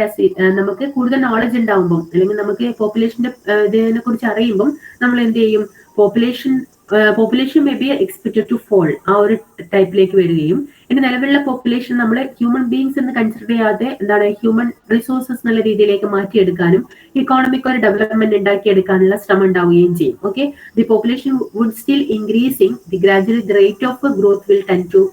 എന്നിരുന്നാലും പോപ്പുലേഷൻ ഇൻക്രീസ് ചെയ്യുന്നുണ്ടെങ്കിലും അതിന്റെ റേറ്റ് ഓഫ് ഇൻക്രീസ് എന്ന് പറയുന്നത് അല്ലെ അത് കുറയുന്നതായിട്ട് കാണപ്പെടുന്നത് നമുക്ക് അറിയാൻ പറ്റും. Okay, then last one is the distribution of income ആണ്. distribution of income. എന്താ ഡിസ്ട്രിബ്യൂഷൻ ഓഫ് ഇൻകം എന്ന് പറയുന്നത്? നമ്മൾ പറഞ്ഞിട്ടുണ്ട് ഇൻഇക്വാളിറ്റി ഉണ്ടാവുന്നതിൽ ഏറ്റവും പ്രധാനപ്പെട്ട ഒരു ഇത് എന്ന് പറയുന്നത് ഡിസ്ട്രിബ്യൂഷൻ ഓഫ് ഇൻകം ആണ് അല്ലെ. എന്താ ഡിസ്ട്രിബ്യൂഷൻ ഓഫ് ഇൻകം നമ്മൾ പറഞ്ഞിട്ടുണ്ട് നാഷണൽ ഇൻകം ഈസ് ഡിസ്ട്രിബ്യൂട്ട്. നിങ്ങൾ ഡിഗ്രി തലത്തിൽ പഠിച്ചിട്ടുണ്ടാവും. നാഷണൽ ഇൻകം ഈസ് ഡിസ്ട്രിബ്യൂട്ടഡ് അല്ലെ. National income is distributed among its citizens അല്ലെ. അതായത് mainly in the form of 4 factors of production: land, labour, capital and organisation. ഈ 4 factors ആണ് economic ആക്ടിവിറ്റിയിൽ ഏർപ്പെടുന്നത്. ആ economic ആക്ടിവിറ്റിയിൽ ഏർപ്പെടുന്നതിന്റെ ഭാഗമായിട്ട് ദേ ഹാവ് ടു കോമ്പൻസേറ്റ്. അവർക്ക് നമ്മൾ ഒരു റിവാർഡ് കൊടുക്കുന്നുണ്ട് അല്ലെ. ലാൻഡിന് റെന്റ്, അതേപോലെ തന്നെ ലേബറിന് wages or salaries, capital interest, then organisation or അതിന് എന്റർപ്രണേഴ്സിന് പ്രോഫിറ്റ്, ഇതൊക്കെ നമ്മൾ കിട്ടുന്നുണ്ട്. ഈ 4 ആഡ് ചെയ്ത് കഴിഞ്ഞാൽ നമ്മള് നാഷണൽ ഇൻകം കിട്ടുന്നുണ്ട് നമ്മൾ പഠിച്ചിട്ടുണ്ട്, +2 ലെവലിൽ പഠിച്ചിട്ടുണ്ട് അല്ലെ. അപ്പം distribution of income among these factors of production അല്ലെ, അതിനെ ഡിസ്ട്രിബ്യൂട്ട് ചെയ്യുന്ന ആ ഇൻകം ഡിസ്ട്രിബ്യൂഷൻ ഷുഡ് ബി എന്താണ് ഈക്വിറ്റബിൾ ആയിരിക്കണം അല്ലെ, ഈക്വലി ആയിരിക്കണം. Otherwise it will be make problem of inequality creates അല്ലെ. അതായത് income would at first become more unequally distributed and then this trend would be reversed അല്ലെ. ആ ഒരു ടൈമില് എന്താണ് ഇൻകം എന്ന് പറയുന്നത്, അതായത് at the time of independence or India is moving on the state of underdeveloped, ആ ഒരു സിറ്റുവേഷനില് income would at first, that is the first stage I told, become more unequally distributed and then this trend would be reversed അല്ലെ. Reverse ചെയ്യാം. That means എന്താണ് equally distribute ചെയ്യുന്നുണ്ട്. Equity influence development in 2 ways. Inequalities of power and wealth result in waste and inefficient use of productive resources and impair institutional development. Unequal power also impede innovations and risk taking. അതായത് unequal ആയിട്ടുള്ളത് ഒരിക്കലും unequal distribution ഒരിക്കലും economic നല്ലതല്ല എന്നുള്ള രീതിയിലാണ് നമ്മൾ explain ചെയ്യുന്നത്. എന്താ പറയാ, ഇനീക്വാളിറ്റീസ് ഓഫ് പവർ എന്ന് പറയുന്നത് അത് waste and inefficient use of productive resource ആണ്. പ്രൊഡക്റ്റീവ് റിസോഴ്സിന്റെ ഇൻഎഫിഷ്യന്റ് യൂസും അതേപോലെ തന്നെ ഇക്കോണമിയിൽ വേസ്റ്റ്, അത് ഇക്കണോമിക്കൽ വേസ്റ്റ് ആണ് റിസോഴ്സസിന്റെ എന്നുള്ള രീതിയിലാണ് ഇനീക്വാളിറ്റി ഉണ്ടാവുന്ന തരത്തിൽ പറയുന്നത്. So equitable distribution of income is more powerful growth of N economy. Okay, അപ്പം ഇത്രയും കാര്യങ്ങളാണ് നമ്മൾ പറയുന്നത്. അതായത് ഇവിടെ നമ്മൾ economic development and structural changes എവിടെയൊക്കെയാണ് ഉണ്ടാവേണ്ടതെന്ന് പറഞ്ഞിട്ടുണ്ട്. ഏതൊക്കെ പാരാമീറ്റേഴ്സിലാണ് സ്ട്രക്ചറൽ ചേഞ്ചസ് കണ്ടു കഴിഞ്ഞാലാണ് നമുക്ക് ഇക്കണോമിക് ഡെവലപ്മെന്റ് എന്ന് പറയുന്നത്. Constituents of GDP change, GDP എന്താണ് അത് ഇൻക്രീസ് ചെയ്യണം എന്നുള്ള അർത്ഥത്തിൽ ചുരുക്കി പറയാം, GDP ഇൻക്രീസ് ചെയ്യണം എന്നുള്ള രീതിയിൽ. എംപ്ലോയ്മെന്റ് ചേഞ്ചസ് മീൻസ് അഗ്രികൾച്ചറിൽ കൂടുതൽ ഡിപ്പെൻഡ് ചെയ്യാത്ത എന്താണ് സ്കിൽഡ് ആയിട്ടുള്ള പേഴ്സൺസ് ഇൻഡസ്ട്രിയൽ സെക്ടറിലേക്ക് അല്ലെങ്കിൽ ടെർഷ്യറി സെക്ടറിലേക്ക് വരുന്ന ഒരു കാഴ്ച കാണാൻ പറ്റണം. ദെൻ കോമ്പോസിഷൻ ഓഫ് എക്സ്പോർട്സ്, നമ്മൾ പ്രൈമറി പ്രോഡക്ട്സ് എക്സ്പോർട്ട് ചെയ്യുന്നതിന് പകരം മോർ എന്താണ് പറയാ മോർ ഗെയിൻഫുൾ ആയിട്ടുള്ള, മോർ ഇൻകം ഏർണിംഗ് ആയിട്ടുള്ള ഇതിലേക്ക് മാറണം, മാനുഫാക്ചറിലേക്ക് മാറിക്കൊണ്ട്. നിങ്ങൾ പഠിച്ചിട്ടുണ്ടായിരിക്കും പ്ലസ് 2 ലെവലൊക്കെ, നമ്മൾ പ്രൈമറി പ്രോഡക്ട്സ് ആണ് കൂടുതൽ എക്സ്പോർട്ട് ചെയ്യുന്നത്, നമ്മൾ ഇമ്പോർട്ട് ചെയ്യുന്നത് അതേസമയം മാനുഫാക്ചർ ആയിരിക്കും. അതുകൊണ്ട് തന്നെ ഇന്ത്യ എപ്പോഴും ഫേസ് ചെയ്യുന്നത് ഡെഫിസിറ്റ് ഫിനാൻസിങ് ആയിരിക്കും. Financing means payment is more than that of receipts. നമ്മൾ കൊടുക്കേണ്ടത് ഇമ്പോർട്ട് ചെയ്യുമ്പോൾ കൂടുതൽ കൊടുക്കണ്ടേ, മാനുഫാക്ചർ ഐറ്റംസിന് കൂടുതൽ പൈസ ഉണ്ടായിരിക്കുമല്ലോ, അപ്പൊ അതിന് കൂടുതൽ കൊടുക്കേണ്ട അവസ്ഥയും അതേസമയം എന്താണ് നമ്മൾ എക്സ്പോർട്ട് ചെയ്യുന്ന പ്രൈമറി പ്രോഡക്ട്സിന് കുറച്ച് എമൗണ്ട് മാത്രം കിട്ടുകയും ചെയ്യുമ്പോൾ there is balances between export and import. അത് ഡെഫിസിറ്റ് ഫിനാൻസിംഗിലേക്ക് ഇക്കോണമി മൂവ് ചെയ്യുന്നൊക്കെ പറഞ്ഞു അല്ലെ, ഡെഫിസിറ്റിലേക്ക് പോകും അല്ലെ, BOP ബാലൻസ് ഓഫ് പേയ്മെന്റിലെ ഡെഫിസിറ്റ് ക്രിയേറ്റ് ചെയ്യും. That means receipts is less than that of payment കൂടുതലുള്ള അവസ്ഥയും റെസീപ്റ്റ്സ് കുറയുന്ന അവസ്ഥയും വരും. അപ്പൊ ആ ഒരു സ്ട്രക്ചർ മാറിയാൽ മാത്രമേ ഇക്കോണമിയിലേക്ക് BOP ബാലൻസ്ഡ് ആവുള്ളൂ എന്നൊക്കെ നമ്മൾ പഠിച്ചിട്ടുണ്ട് അല്ലെ. പ്ലസ് 2 ലെവലോ മറ്റോ നോക്കുന്നുണ്ട്, BOP പഠിക്കും, ബാലൻസ് ഓഫ് പേയ്മെന്റ് പഠിക്കും. ഇപ്പൊ ഇവിടെയുണ്ട്, നിങ്ങൾക്ക് ലാസ്റ്റ് ഒരു മുഴുവൻ ചെറിയ ഭാഗം നോക്കാനുണ്ട്. ഓക്കെ, അപ്പം ഇപ്പൊ നമ്മൾ shift in the composition of export means we have to export primary products, we have to export a manufactured product instead of primary products. Okay, primary products നമ്മൾ ചെയ്യുന്നതിന് പകരം മാനുഫാക്ചർഡ് ആയിട്ടുള്ള എന്താ പറയാ ടെക്നോളജിക്കലി അഡ്വാൻസ്ഡ് ആയിട്ടുള്ള പ്രോഡക്ട്സുകൾ നമ്മൾ എക്സ്പോർട്ട് ചെയ്യുകയാണെങ്കിൽ we have to earn more. Okay, ആ തരത്തിൽ നമുക്ക് എന്ത് ചെയ്യാൻ പറ്റും, ഈ ഒരു BOP ബാലൻസ് നമുക്ക് ഉണ്ടാക്കിയെടുക്കാൻ പറ്റുന്നതാണ് മറ്റൊരു കേസ് പറയുന്നത്. അതാണ് മറ്റൊരു ഡെവലപ്മെന്റ് പാർട്ട് എന്ന് പറയുന്നത്. Then rate of increases in the population increase ചെയ്തോട്ടെ, no problem, but we can see that growth rate is falling by year അല്ലെ. ആ ഒരു കേസിലാണ് നമുക്ക് പോപ്പുലേഷൻ ഇൻക്രീസ് ചെയ്യുന്നുണ്ടെങ്കിലും അതിന്റെ ഗ്രോത്ത് റേറ്റ് കുറയുന്നതാണ് കാണപ്പെടുന്നത്. മോർ ദാൻ ദാറ്റ് നിലവിലുള്ള പോപ്പുലേഷന് നമ്മൾ എന്ത് ചെയ്യണം, നമ്മളെ ഹ്യൂമൻ റിസോഴ്സസ് എന്നുള്ള രീതിയിലേക്ക് മാറ്റിയെടുക്കണം എന്നുള്ള രീതിയിൽ. Then distribution of income means equitable distribution of income is more powerful. Okay, ഇത്രയാണ് നമ്മളെ എന്താ പറയുക ഡെവലപ്മെന്റ് പാർട്ട് പഠിക്കുന്നത്. ക്ലിയർ ആണല്ലോ? ക്ലിയർ ആയോ? അതായത് economic development and structural changes, ഇക്കോണമിയുടെ സ്ട്രക്ചറൽ ചേഞ്ചസ് നമുക്ക് നെക്സ്റ്റ് ഇതിൽ വരുമ്പോൾ നമുക്ക് കൂടുതൽ ഡീറ്റെയിൽഡ് ആയിട്ട് നോക്കാനുണ്ട്. അപ്പൊ ഒന്ന് സ്ട്രക്ചറൽ ചേഞ്ചസ് എന്താണെന്ന് നേരിൽ വരുന്ന പാരാമീറ്റേഴ്സ് എന്തൊക്കെയാണ് നമ്മൾ ജസ്റ്റ് ഒന്ന് ഇൻട്രൊഡ്യൂസ് ചെയ്യുന്ന മാത്രമേ ഉള്ളൂ ഈ ഒരു ഭാഗത്ത്. ഇതൊന്ന് മനസ്സിലാക്കി വെക്കാം. അപ്പൊ നിങ്ങൾക്ക് സ്ട്രക്ചറൽ ചേഞ്ചസിന്റെ ഐഡിയ എന്താണെന്ന് മനസ്സിലായിട്ടുണ്ടാവും. ഇതാണ് സ്ട്രക്ചറൽ ചേഞ്ചസ് ആൻഡ് ഇക്കോണമിയിൽ ഏതിലേക്കാണ് മാറ്റം വരേണ്ടത് നിങ്ങൾക്ക് മനസ്സിലായിട്ടുണ്ടാവും. ഓക്കെ, ഇനി നമ്മൾ ഡീറ്റെയിൽഡ് ആയിട്ട് നോക്കുകയാണ് structural changes in Indian economy including data. നമ്മൾ പണ്ട് കോമ്പോസിഷൻ ഓഫ്, നിങ്ങൾക്ക് ടെക്സ്റ്റ് കയ്യിലുള്ളവർക്ക് പേജ് നമ്പർ 11 നോക്കിയാൽ മനസ്സിലാവും. Composition of gross domestic product and growth rates separate ആയിട്ട് കോൺസ്റ്റന്റ് പ്രൈസസിൽ നമ്മൾ പറഞ്ഞിട്ടുണ്ട്. ഓക്കെ, അപ്പം ഇതും ഈ ഒരു ക്വസ്റ്റ്യനും അധികം ചോദിക്കുന്ന കണ്ടിട്ടുള്ളതാണ്. സ്ട്രക്ചറൽ ചേഞ്ചസ് ഇൻ ഇന്ത്യൻ ഇക്കോണമിയുടെ സ്ട്രക്ചറൽ ചേഞ്ചസ് എന്തൊക്കെയാണെന്നത് നമ്മളിപ്പോ അതിന്റെ കോമ്പോസിഷൻ പഠിച്ചിട്ടുണ്ട്. എന്തൊക്കെയാണ് സ്ട്രക്ചറൽ ചേഞ്ചസിനെ ഇൻക്ലൂഡ് ചെയ്യേണ്ട 5 പാരാമീറ്റേഴ്സ് എന്തൊക്കെയാണ് നമ്മൾ നോക്കിയിട്ടുണ്ട്. അത് വിത്ത് ഡാറ്റ നമ്മൾ നോക്കുന്നതാണ് ഈ ഒരു case. Okay, structural changes in Indian economy. The process of growth of a underdeveloped economy of India began in the rich earnest with the launch of a first 5-year plan 1951. Okay, 51 ആ ഒരു 5-year പ്ലാനോട് കൂടിയിട്ടാണ് India മൂവ്മെന്റിലേക്ക് പോയിക്കൊണ്ടിരിക്കുന്നത് അല്ലെ. അതായത് നമുക്ക് നഷ്ടപ്പെട്ടിരിക്കുന്ന main aim of the economy is to restore stability in the economy. അതാണ് ഇക്കോണമിയിൽ സ്റ്റെബിലൈസേഷൻ കൊണ്ടുവരിക. Then the plans primarily gave ഒരു സ്ട്രാറ്റജി കൊണ്ടുവരിക, ഇക്കോണമിയുടെ മൂവ്മെന്റിന് സ്ട്രാറ്റജി കൊണ്ടുവരിക. പിന്നെ അതേപോലെ തന്നെ production capacity of the economy increase ചെയ്യിപ്പിക്കുക. ഓക്കെ, അതൊക്കെ ഓരോ എന്താ പറയാ ഓരോരോ പ്ലാൻ പീരീഡില് പ്രത്യേകം നിങ്ങൾ പഠിച്ചിട്ടുണ്ടായിരിക്കും. 5 year പ്ലാൻസ് ഒക്കെ നിങ്ങൾ പഠിച്ചിട്ടുണ്ടായിരിക്കും. അപ്പൊ ഓരോ 5 year plan, first 5 year plan mainly concentrated on agriculture sector, second one industry, then living standard of the people, then sustainable growth, ഇങ്ങനെയൊക്കെ പഠിച്ച് നിങ്ങൾ ഓരോ പ്ലാൻ പീരീഡിലും അല്ലെ എന്താ ഡീസെൻട്രലൈസ്ഡ് പ്ലാൻ, ലാസ്റ്റ് നമ്മൾ എന്താണ് ആ ഒരു ഓരോ പ്ലാൻ പീരീഡിലും അല്ലെ നമ്മളിപ്പം നീതി ആയോഗിന്റെ അവരെ തന്നെ അതിൽ തന്നെ പറഞ്ഞിട്ടുണ്ട് ഓരോരോ പ്ലാൻ പീരീഡിലും എന്തൊക്കെയാണ് പറഞ്ഞ ശേഷം ലേറ്റസ്റ്റ് ആയിട്ട് നമുക്ക് കാണാൻ പറ്റും. ഓരോന്നിനും വുമൺ എംപവർമെന്റ്, അങ്ങനെ ഓരോ പ്ലാനിങ്ങിനും ഓരോരോ എയിമുകൾ കൊടുത്തിട്ടുണ്ട്. ആ ഓരോ എയിമും ഇക്കോണമിയുടെ മൂവ്മെന്റ് ഡെവലപ്മെന്റിലേക്ക് പോകാനുള്ള ഓരോ മൂവ്മെന്റ് ആണ്. ഓക്കെ, അപ്പം mainly restore the stability of the economy ആണ് നമ്മൾ പറയുന്നത്. അപ്പൊ ആ തരത്തില് ഓരോ പ്ലാൻ പീരീഡും ഓരോരോ കാര്യത്തിന് ഓരോരോ ഇതിന് ഇമ്പോർട്ടൻസ് നൽകി എവിടെയാണോ ഇക്കോണമി ബാക്ക് ആയിട്ടുള്ളത് അതൊന്ന് റീസ്റ്റോർ ചെയ്തുകൊണ്ട് മുന്നോട്ട് പോകാൻ വേണ്ടിയിട്ടാണ് ഓരോ 5 year പ്ലാനും കൊണ്ടുവന്നത്. നിങ്ങൾക്ക് അറിയാൻ പറ്റും വാട്ടർ സപ്ലൈ, സാനിറ്റേഷൻ, അത് നിങ്ങൾ ഓരോ 5 year പ്ലാൻ വിത്ത് എയിം എന്ന് പറഞ്ഞിട്ട് നിങ്ങൾ കൊടുത്തു കഴിഞ്ഞാൽ നെറ്റിൽ കൊടുത്തു നിങ്ങൾക്ക് കാണാം. അല്ലെങ്കിൽ നിങ്ങൾ പഠിച്ചതാണ്, എനിക്ക് തോന്നുന്നു പഠിച്ചതാണ്.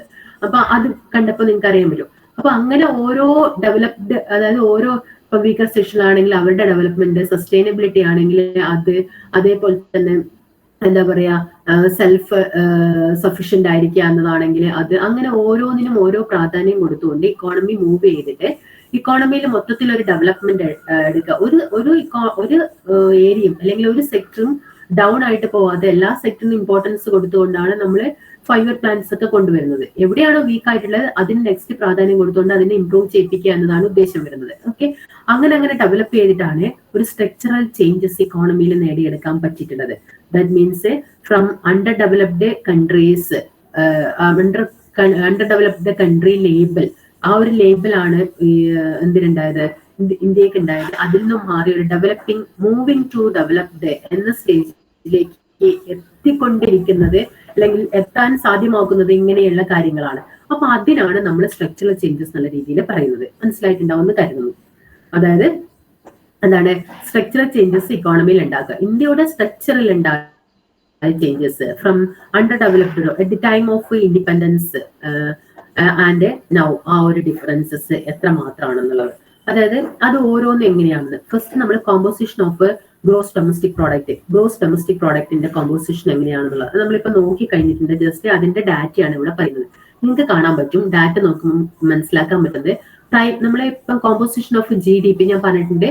Composition of gross domestic product and growth rates ആണ് നമ്മൾ നോക്കുന്നത്. അതിന്റെ നോക്കുന്ന സിറ്റുവേഷനിൽ കോമ്പോസിഷൻ എന്ന് പറയുമ്പോൾ GDPന്റെ കോമ്പോസിഷൻ എന്ന് പറയുമ്പോൾ contribution of primary, secondary and tertiary സെക്ടറിന്റെ കോൺട്രിബ്യൂഷൻ ആണ്. അതിന്റെ കോമ്പിനേഷൻ ആണ് നമ്മൾ എന്ത് പറയുന്നത് GDPയുടെ ആ GDP ഗ്രോസ് ഡൊമസ്റ്റിക് പ്രോഡക്റ്റ് എന്നുള്ള രീതിയിൽ പറയുന്നത്. മനസ്സിലായല്ലോ? അപ്പം ആ തരത്തിൽ നോക്കുമ്പോൾ ഫസ്റ്റ് അതായത് 1950-51 മുതൽ നമ്മളെ ലേറ്റസ്റ്റ് ആയിട്ടുള്ള കേസിലുള്ള ഡാറ്റയാണ് നമ്മൾ നോക്കുന്നത്. 1950-51 most of the contributions are coming from this primary sector or mostly contributed to primary sector to the GDP എന്നതാണ് നമുക്ക് കാണാൻ പറ്റുന്നത്.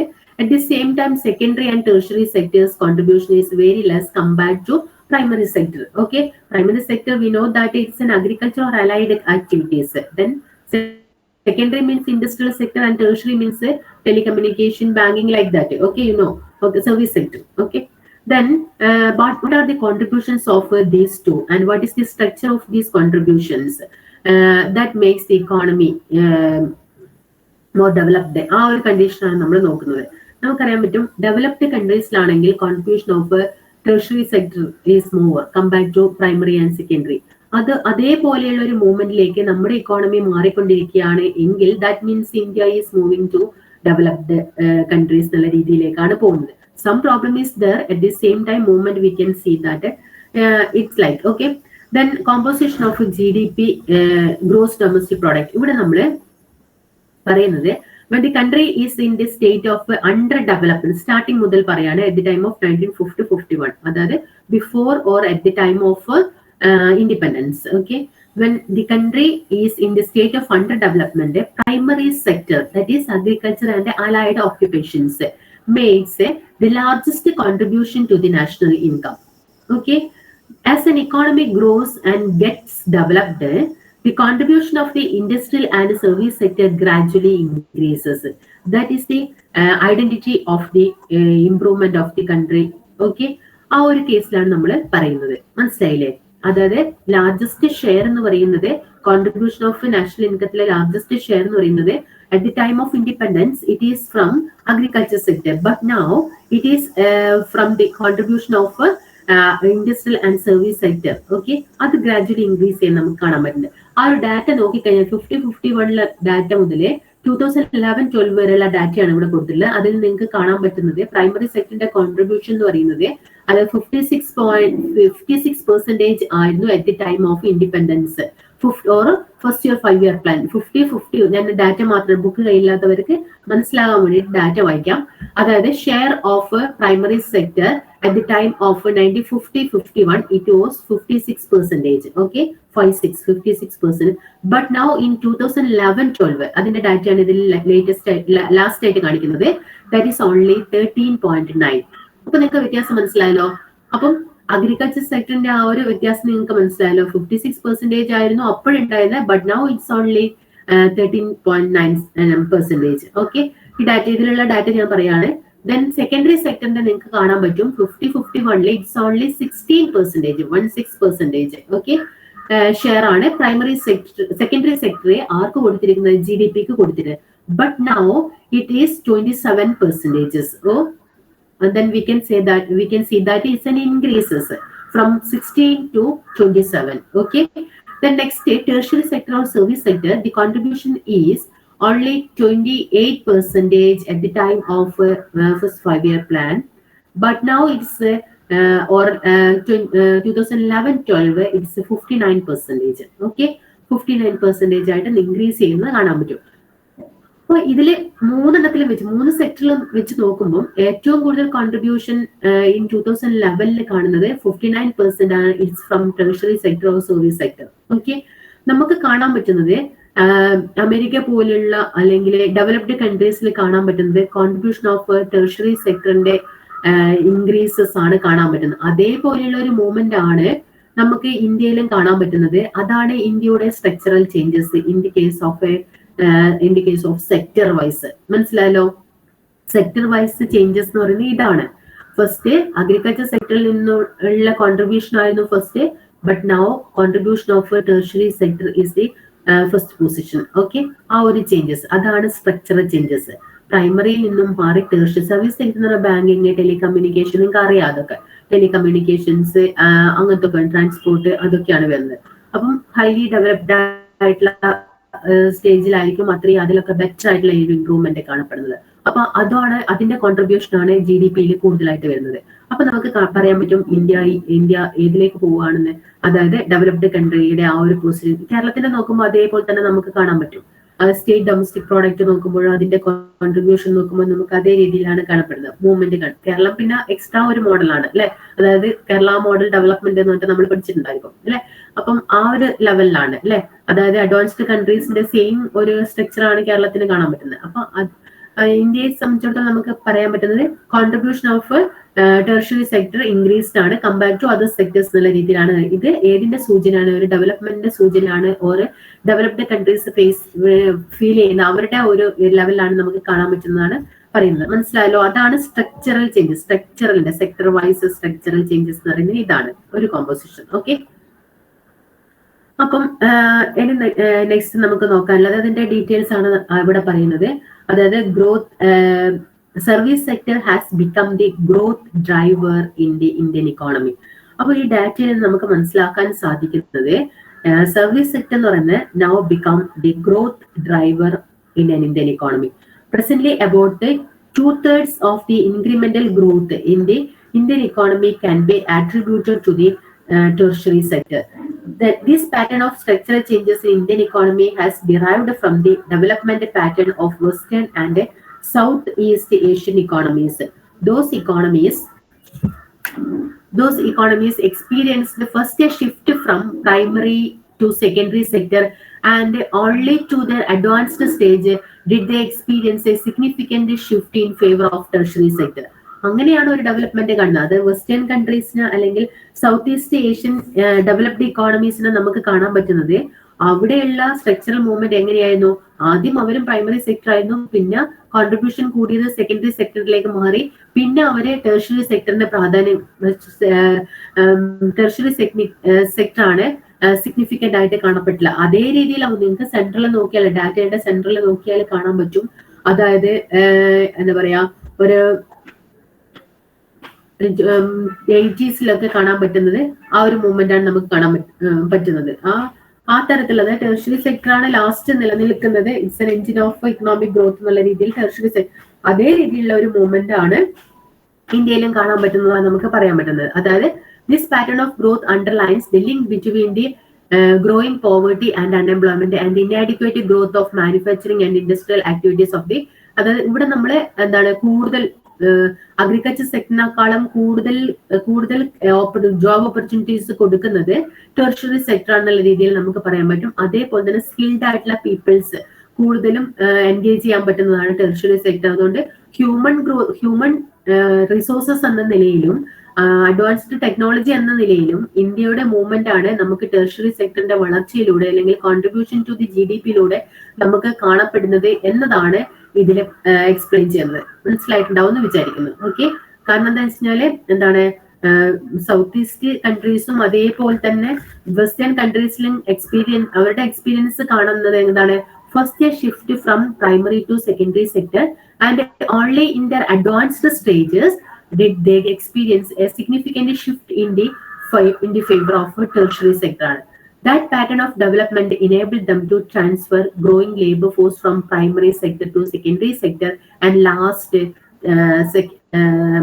primary sector to tertiary sector എന്നുള്ള രീതിയിലേക്കാണ് വരുന്നത്. ഓക്കെ, അപ്പം economic social and political factors അതിലൊക്കെ ഉള്ള ഒരു ഡെവലപ്മെന്റും കൂടി ഇതിലൂടെ നമുക്ക് മനസ്സിലാക്കാൻ പറ്റും എന്നതാണ് കാണപ്പെടുന്നത്. So in short we can say that the sharp increases in the share of tertiary sector in GDP in India has occurred a much lower level of per capita income than in the developed countries when they experience a similar expansion. അങ്ങനത്തെ ഒരു expansion നമുക്ക് അതായത് per capita income ഒക്കെ നോക്കുമ്പോൾ എന്താണ് ചെറുതാണെന്ന് തോന്നിയിട്ടുണ്ടെങ്കിലും contributions of tertiary sector is very large in the case of India. നമുക്ക് പറയാൻ പറ്റും. So India moved to a developed stage or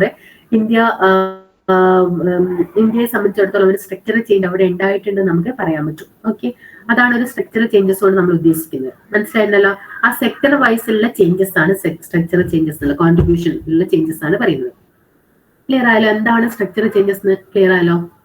മനസ്സിലായോ? ഇനി നമുക്ക് നോക്കുന്നത് എന്തുകൊണ്ടാണ് what are the causes of rapid increases in the tertiary sector. Tertiary sector increase ചെയ്തിട്ടുണ്ടല്ലോ. എന്താണ് ഈ ടെർഷ്യറി സെക്ടറിന്റെ ഇൻക്രീസസ് എന്നുള്ള കാരണങ്ങൾ? അതായത് it's a non commodity sector അല്ലെ. ടെർഷ്യറി സെക്ടർ എന്ന് പറഞ്ഞാൽ സർവീസ് സെക്ടർ. സോ അവിടെ ഒരു കമ്മോഡിറ്റി, ഇപ്പം ഇൻഡസ്ട്രിയലിലാണെങ്കിലും അഗ്രികൾച്ചറിലാണെങ്കിലും ഒരു കമ്മോഡിറ്റി പ്രൊഡ്യൂസ് ചെയ്യുന്നത് അല്ലെ. But in the case of tertiary that is a non commodity sector has been growing at much faster rate than in the commodity sector.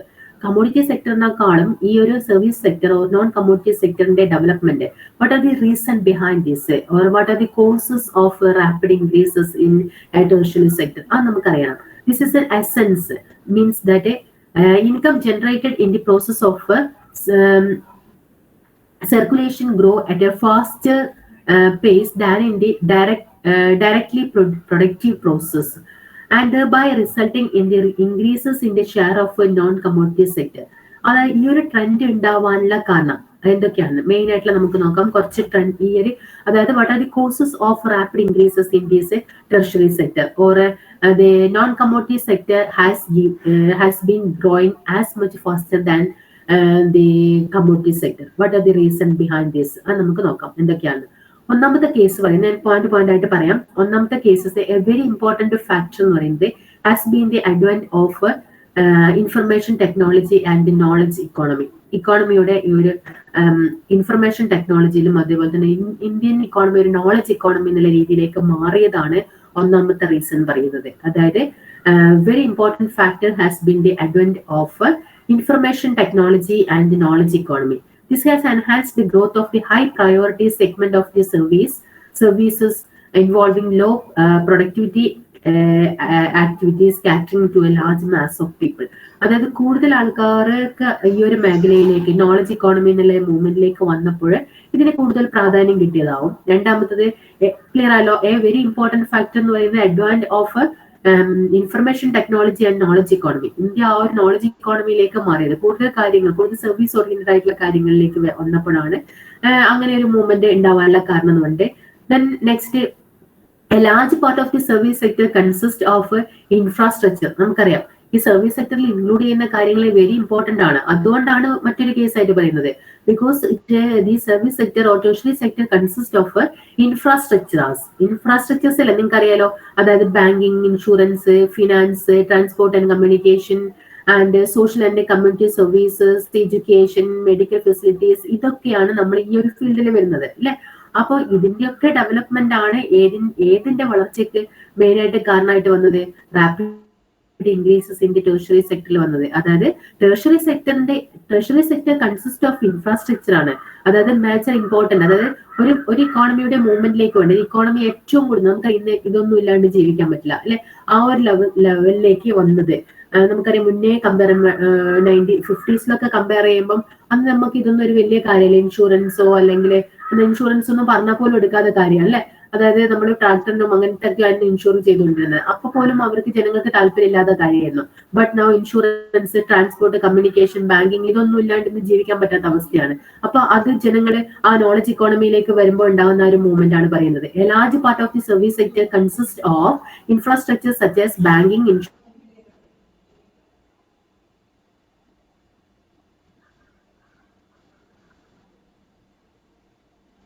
നിങ്ങൾക്ക് അറിയാൻ പറ്റും, medical facilities or education. An urgent requirement of the development is a proper expansion of the infrastructure. അതായത് economy move ചെയ്യുമ്പോൾ, ഇക്കോണമിയിൽ ഒരു വലിയൊരു ഡെവലപ്മെന്റിലേക്ക് പോകുമ്പോൾ നിങ്ങൾക്കറിയാം, നിങ്ങൾക്ക് ആ ഒരു ഇത് എന്താണ് അറിഞ്ഞുകൊണ്ട് ഉള്ളതാ നമുക്ക് മനസ്സിലാവും. നമ്മൾ ഫീൽ ചെയ്തുകൊണ്ടുള്ള കാര്യങ്ങൾ അതിന്റെയൊക്കെ ഡെവലപ്മെന്റ് അല്ലെ. ഇപ്പൊ നമുക്ക് എന്താണ് ഈവൻ മൊബൈൽ ഫോൺ ഇല്ലാണ്ട് പോലും നമുക്ക് അറിയില്ല. ഈ ഒരു കാര്യം നിങ്ങൾ ഫീൽ ചെയ്തതാണ് അല്ലെ. നിങ്ങൾക്കൊരു എന്താണ് ഒരു 5th പഠിക്കുന്ന സമയത്ത് നിങ്ങളുടെ എന്താണ് ആരും അങ്ങനെ മൊബൈൽ ഫോൺ ഒന്നും യൂസ് ചെയ്യും. ഇപ്പൊ നമുക്ക് മൊബൈൽ ഫോൺ ഇല്ലാണ്ട് ഒരു ദിവസം നമുക്ക് പറ്റാത്ത കണ്ടീഷനായി. ആ ഒരു കമ്മ്യൂണിക്കേഷന്റെ ഡെവലപ്മെന്റ് ആണ്. അതില്ലാതെ നമുക്ക് പറ്റാത്ത ഒരു കണ്ടീഷനായി അല്ലെ.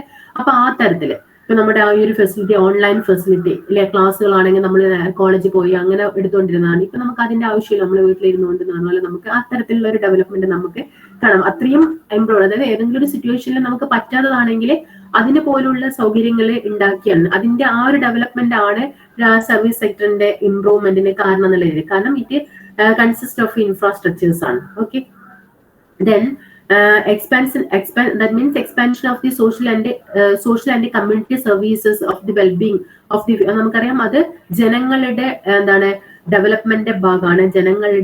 ജനങ്ങൾക്ക് അതിപ്പം ഇല്ലാതെ ജീവിക്കാൻ പറ്റാതെ അങ്ങനത്തെ ഒരു ലെവലാണ്. അപ്പോൾ അതുകൊണ്ട് തന്നെ അതിന്റെ പ്രാധാന്യം കൂടി വരുന്നതാണ്. Then third one is the public services grow more rapidly where national government have a significant role in planning and the production of the economy as a whole. അല്ലെ, നമ്മുടെ ഇക്കോണമി എന്താണ്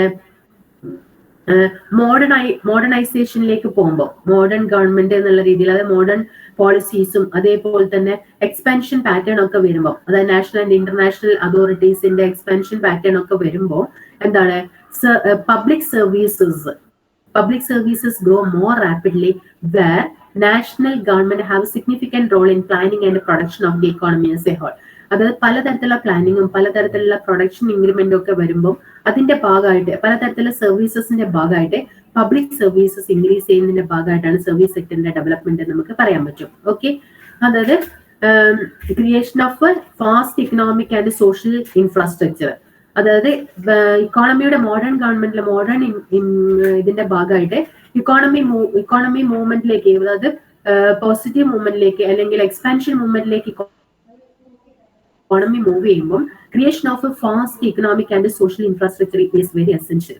So the service sectors contribution to GDP will also increases. Okay, clear ആയാലോ? മൂന്നാമത്തെ point, അതായത് modernisation വരുമ്പോൾ അല്ലെങ്കിൽ modern government പലതരത്തിലുള്ള policies and planning വരുമ്പം എന്താണ് that creates fast economic and social infrastructure. അത് എന്താണ് സോഷ്യൽ ഇൻഫ്രാസ്ട്രക്ചർ, അത് അതിന്റെ ഒക്കെ ഭാഗമായിട്ട് വെൽഫെയർ പ്രാധാന്യത്തോട് കൂടിയിട്ട് കൊണ്ടുവരുമ്പോൾ കൂടുതൽ ഇങ്ങനെയുള്ള ഇതിന്റെ യൂസ് കൂടുതലാണെന്നുള്ള രീതിയിലാണ് പറയുന്നത്. പബ്ലിക് സർവീസസിന്റെ വളർച്ച അത് ഏതിന് കാരണമാവുന്നുണ്ട്? Increases in the tertiary sector എന്നുള്ള രീതിയിൽ, rapid increases in the tertiary sector എന്നുള്ള രീതിയിൽ പറയാൻ പറ്റും.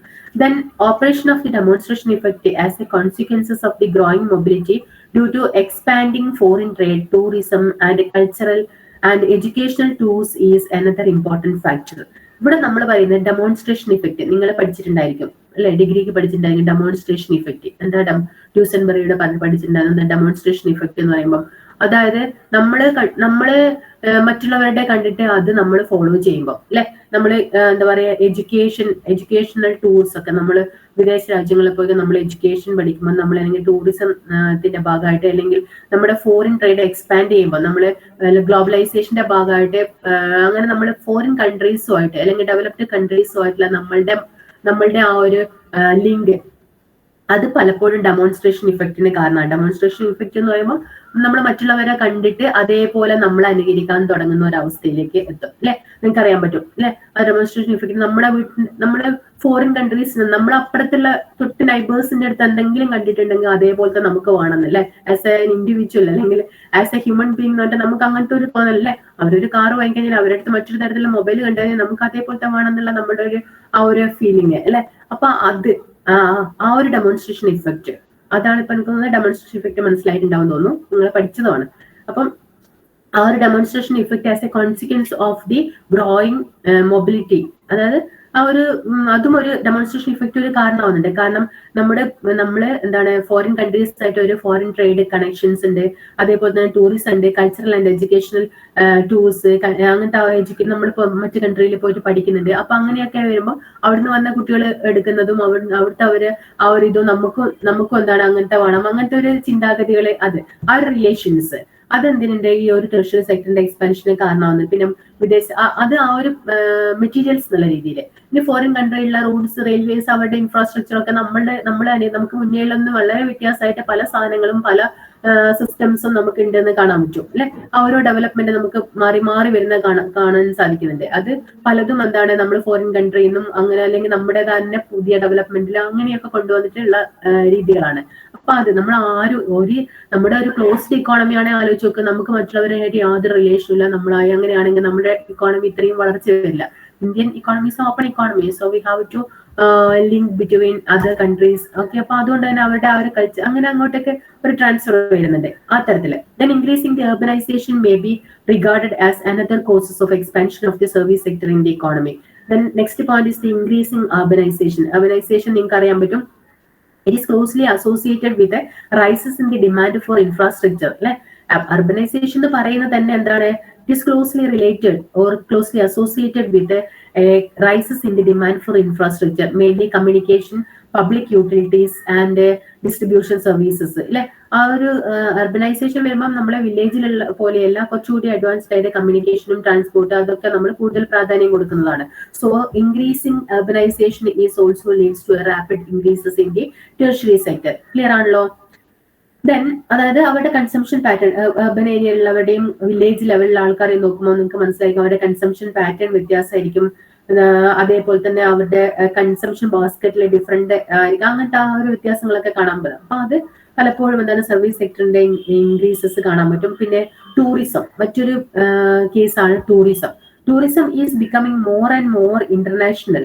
Okay, as knowledge is being spread through television and internet അല്ലെ, and hotel accommodation quite comfortable. Tourism in turn has promoted all types of services അല്ലെ.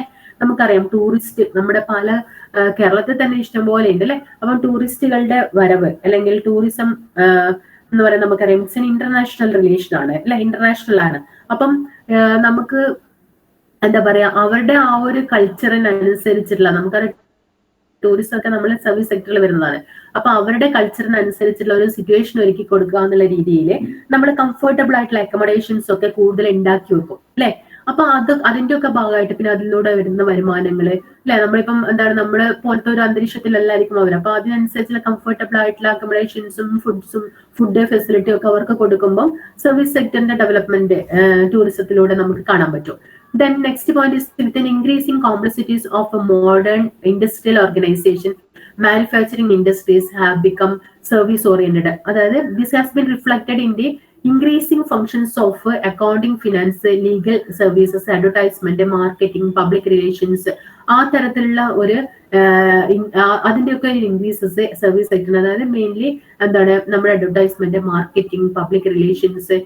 Because the prevalent labour laws, the services are being increasingly outsourced. So the growth of industry is actually being counted as a growth in services. നമുക്കറിയാൻ പറ്റും. അതായത് നമ്മുടെ industry develop ചെയ്യുന്നതിനനുസരിച്ച് നമുക്ക് ഒരു case മനസ്സിലാവുന്നത് 3 sectors ഉണ്ടെന്ന് പറഞ്ഞിട്ടുണ്ട്. These 3 sectors are closely related to each other. ആ തരത്തിലാണ് നമുക്ക് മനസ്സിലാവുന്നത്. കാരണം എന്താ വെച്ച് കഴിഞ്ഞാൽ ഒരു സെക്ടറിന്റെ ഡെവലപ്മെന്റ് മറ്റ് സെക്ടറിലേക്ക് സ്പ്രെഡ് ചെയ്യുന്നതായിട്ട് നമുക്ക് ഇന്റർ റിലേഷൻഷിപ്പ് ബിറ്റ്വീൻ സെക്ടേഴ്സ് എന്നുള്ള രീതിയിൽ നമുക്ക് കാണാൻ സാധിക്കും. ആ തരത്തിലുള്ള ഒരു ഡെവലപ്മെന്റ്. അപ്പം ഇൻഡസ്ട്രീസിന്റെ ഡെവലപ്മെന്റ് എന്ന് പറയുന്നത് അത് സർവീസ് സെക്ടറിന്റെ ഒരു ഡെവലപ്മെന്റിലേക്ക്, അതായത് മെയിൻലി ഇൻഫ്രാസ്ട്രക്ചറിന്റെ യൂസും ആ തരത്തില് ഒരു ഡെവലപ്മെന്റ്. അപ്പൊ ഒരു സെക്ടറിന്റെ, അതായത് മോഡേൺ ഇൻഡസ്ട്രിയൽ ഓർഗനൈസേഷന്റെ അല്ലെങ്കിൽ മാനുഫാക്ചറിംഗ് ഇൻഡസ്ട്രീസിന്റെ development also leads to the development of a service sector because all sectors are closely related. Okay, ആ തരത്തിലുള്ളത്. A very important factor has been favorable international environment which opened up immense possibilities for the exports of India's service sector. ഇതിൽ നമ്മൾ പറയുന്നത് an important contribution has been made by the IT sector, also the entertainment industries etc. പിന്നെ ഒരു main ആയിട്ടുള്ള ഒരു service സെക്ടറിന്റെ വളർച്ചയ്ക്കുള്ള main ആയിട്ടുള്ള കാരണമാണ് നമ്മുടെ ഫേവറബിൾ ആയിട്ടുള്ള ഇന്റർനാഷണൽ എൻവയോൺമെന്റ്. അതായത് നമ്മുടെ ഫോറിൻ ട്രേഡ്, ഓക്കെ, എക്സ്പോർട്ട്, നമ്മുടെ IT സെക്ടറിലുള്ള നമ്മുടെ എക്സ്പോർട്സ്. അപ്പൊ അതൊക്കെ എന്താണ് വീണ്ടും എന്താണ് ടെർഷ്യറി സെക്ടറിന്റെ ഡെവലപ്മെന്റിന് കാരണമാവുന്നുണ്ട്. അപ്പൊ നമ്മൾ കുറെ പോയിന്റ്സ് പറഞ്ഞിട്ടുണ്ട്, ഒരു 7 പോയിന്റോളം പറഞ്ഞിട്ടുണ്ട്. ഒന്നാമത്തത് അതായത് what are the causes of rapid increases in the tertiary sector, അതാണ് നമ്മുടെ ക്വസ്റ്റ്യൻ. അതിൽ ഫസ്റ്റ് നമ്മൾ പറഞ്ഞിട്ടുണ്ട് എന്തായിരുന്നു, information technology and knowledge economy. ഒന്നാമത്തെ advantage of information technology and knowledge economy. Second one നമ്മൾ പറഞ്ഞിട്ടുണ്ടായിരുന്നു അതായത് large part of the service sector, ആ ഒരു expansion of the service sector എന്നുള്ള രീതിയിൽ എഴുതാം. ദെൻ തേർഡ് വൺ പറഞ്ഞിട്ടുണ്ടായിരുന്നു അതായത് public services grow more rapidly. Public services എന്ന് ഉദ്ദേശിക്കുന്നത് അതായത് നാഷണൽ ഇന്റർനാഷണൽ അതോറിറ്റീസിന്റെ ആ ഒരു പബ്ലിക് സർവീസസിന്റെ ഇൻക്രീസസ് വേണ്ട, grow of public services. Then demonstration effect, mainly educational tours അങ്ങനത്തെ ഒക്കെ, ഇന്റർനാഷണൽ ട്രേഡ് അതൊക്കെ. Then increasing urbanisation, then tourism. Next one industrial or a modern industrial organization or manufacturing increase industries development. Then last one is the favorable international environment. That means export of India service sector. Okay, അപ്പോൾ ഇത്രയും കാര്യങ്ങൾ നമ്മൾ causes of rapid increases in the tertiary sector പറഞ്ഞിട്ടുണ്ട്. Clear ആണല്ലോ? ഒരു 7 പോയിന്റോളം പറഞ്ഞിട്ടുണ്ട്. ഒന്നാമത്തത് advantage of information technology and knowledge economy. Second one A large part of the service sector, അത് ഇൻക്ലൂഡ് ചെയ്യുന്നത്, അത് കുറെ പാർട്ടുകൾ ഞാൻ പറഞ്ഞിട്ടുണ്ട്. അത് അല്ലെങ്കിൽ expansion of the service sector ചെയ്ത, പിന്നെ public services grow more rapidly. Then next one operation of demonstration effect, അതിൽ എഡ്യൂക്കേഷൻ ടൂൾസ് അതൊക്കെ വരുന്നത്. Then increasing urbanisation. Then sixth one tourism, 8 point ഉണ്ട് അല്ലെ, tourism. Then modern industrial organisation or increases in the manufacturing industries. The last one is the favorable environmental favorable international environment. അതിൽ exports ഒക്കെ വരുന്നത്, India's export of service sector എന്നുള്ള. Clear ആണല്ലോ? Clear അല്ലേ?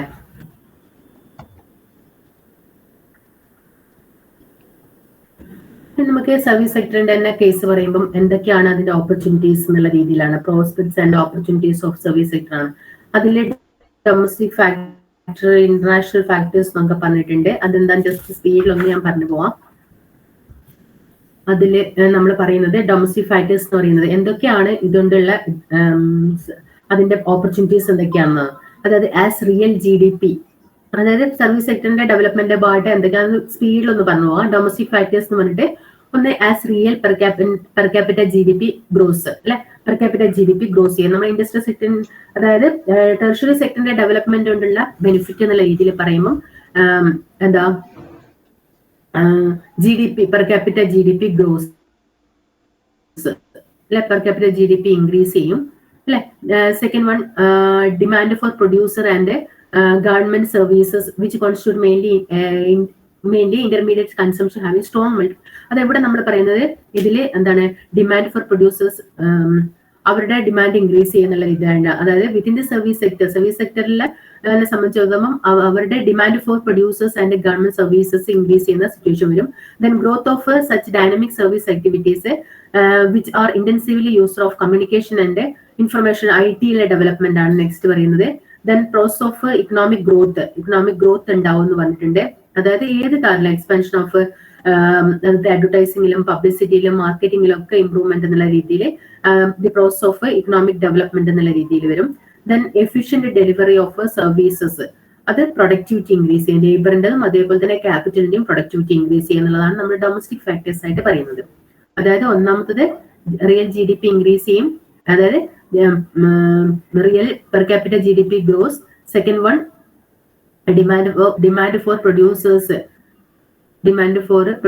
And government services.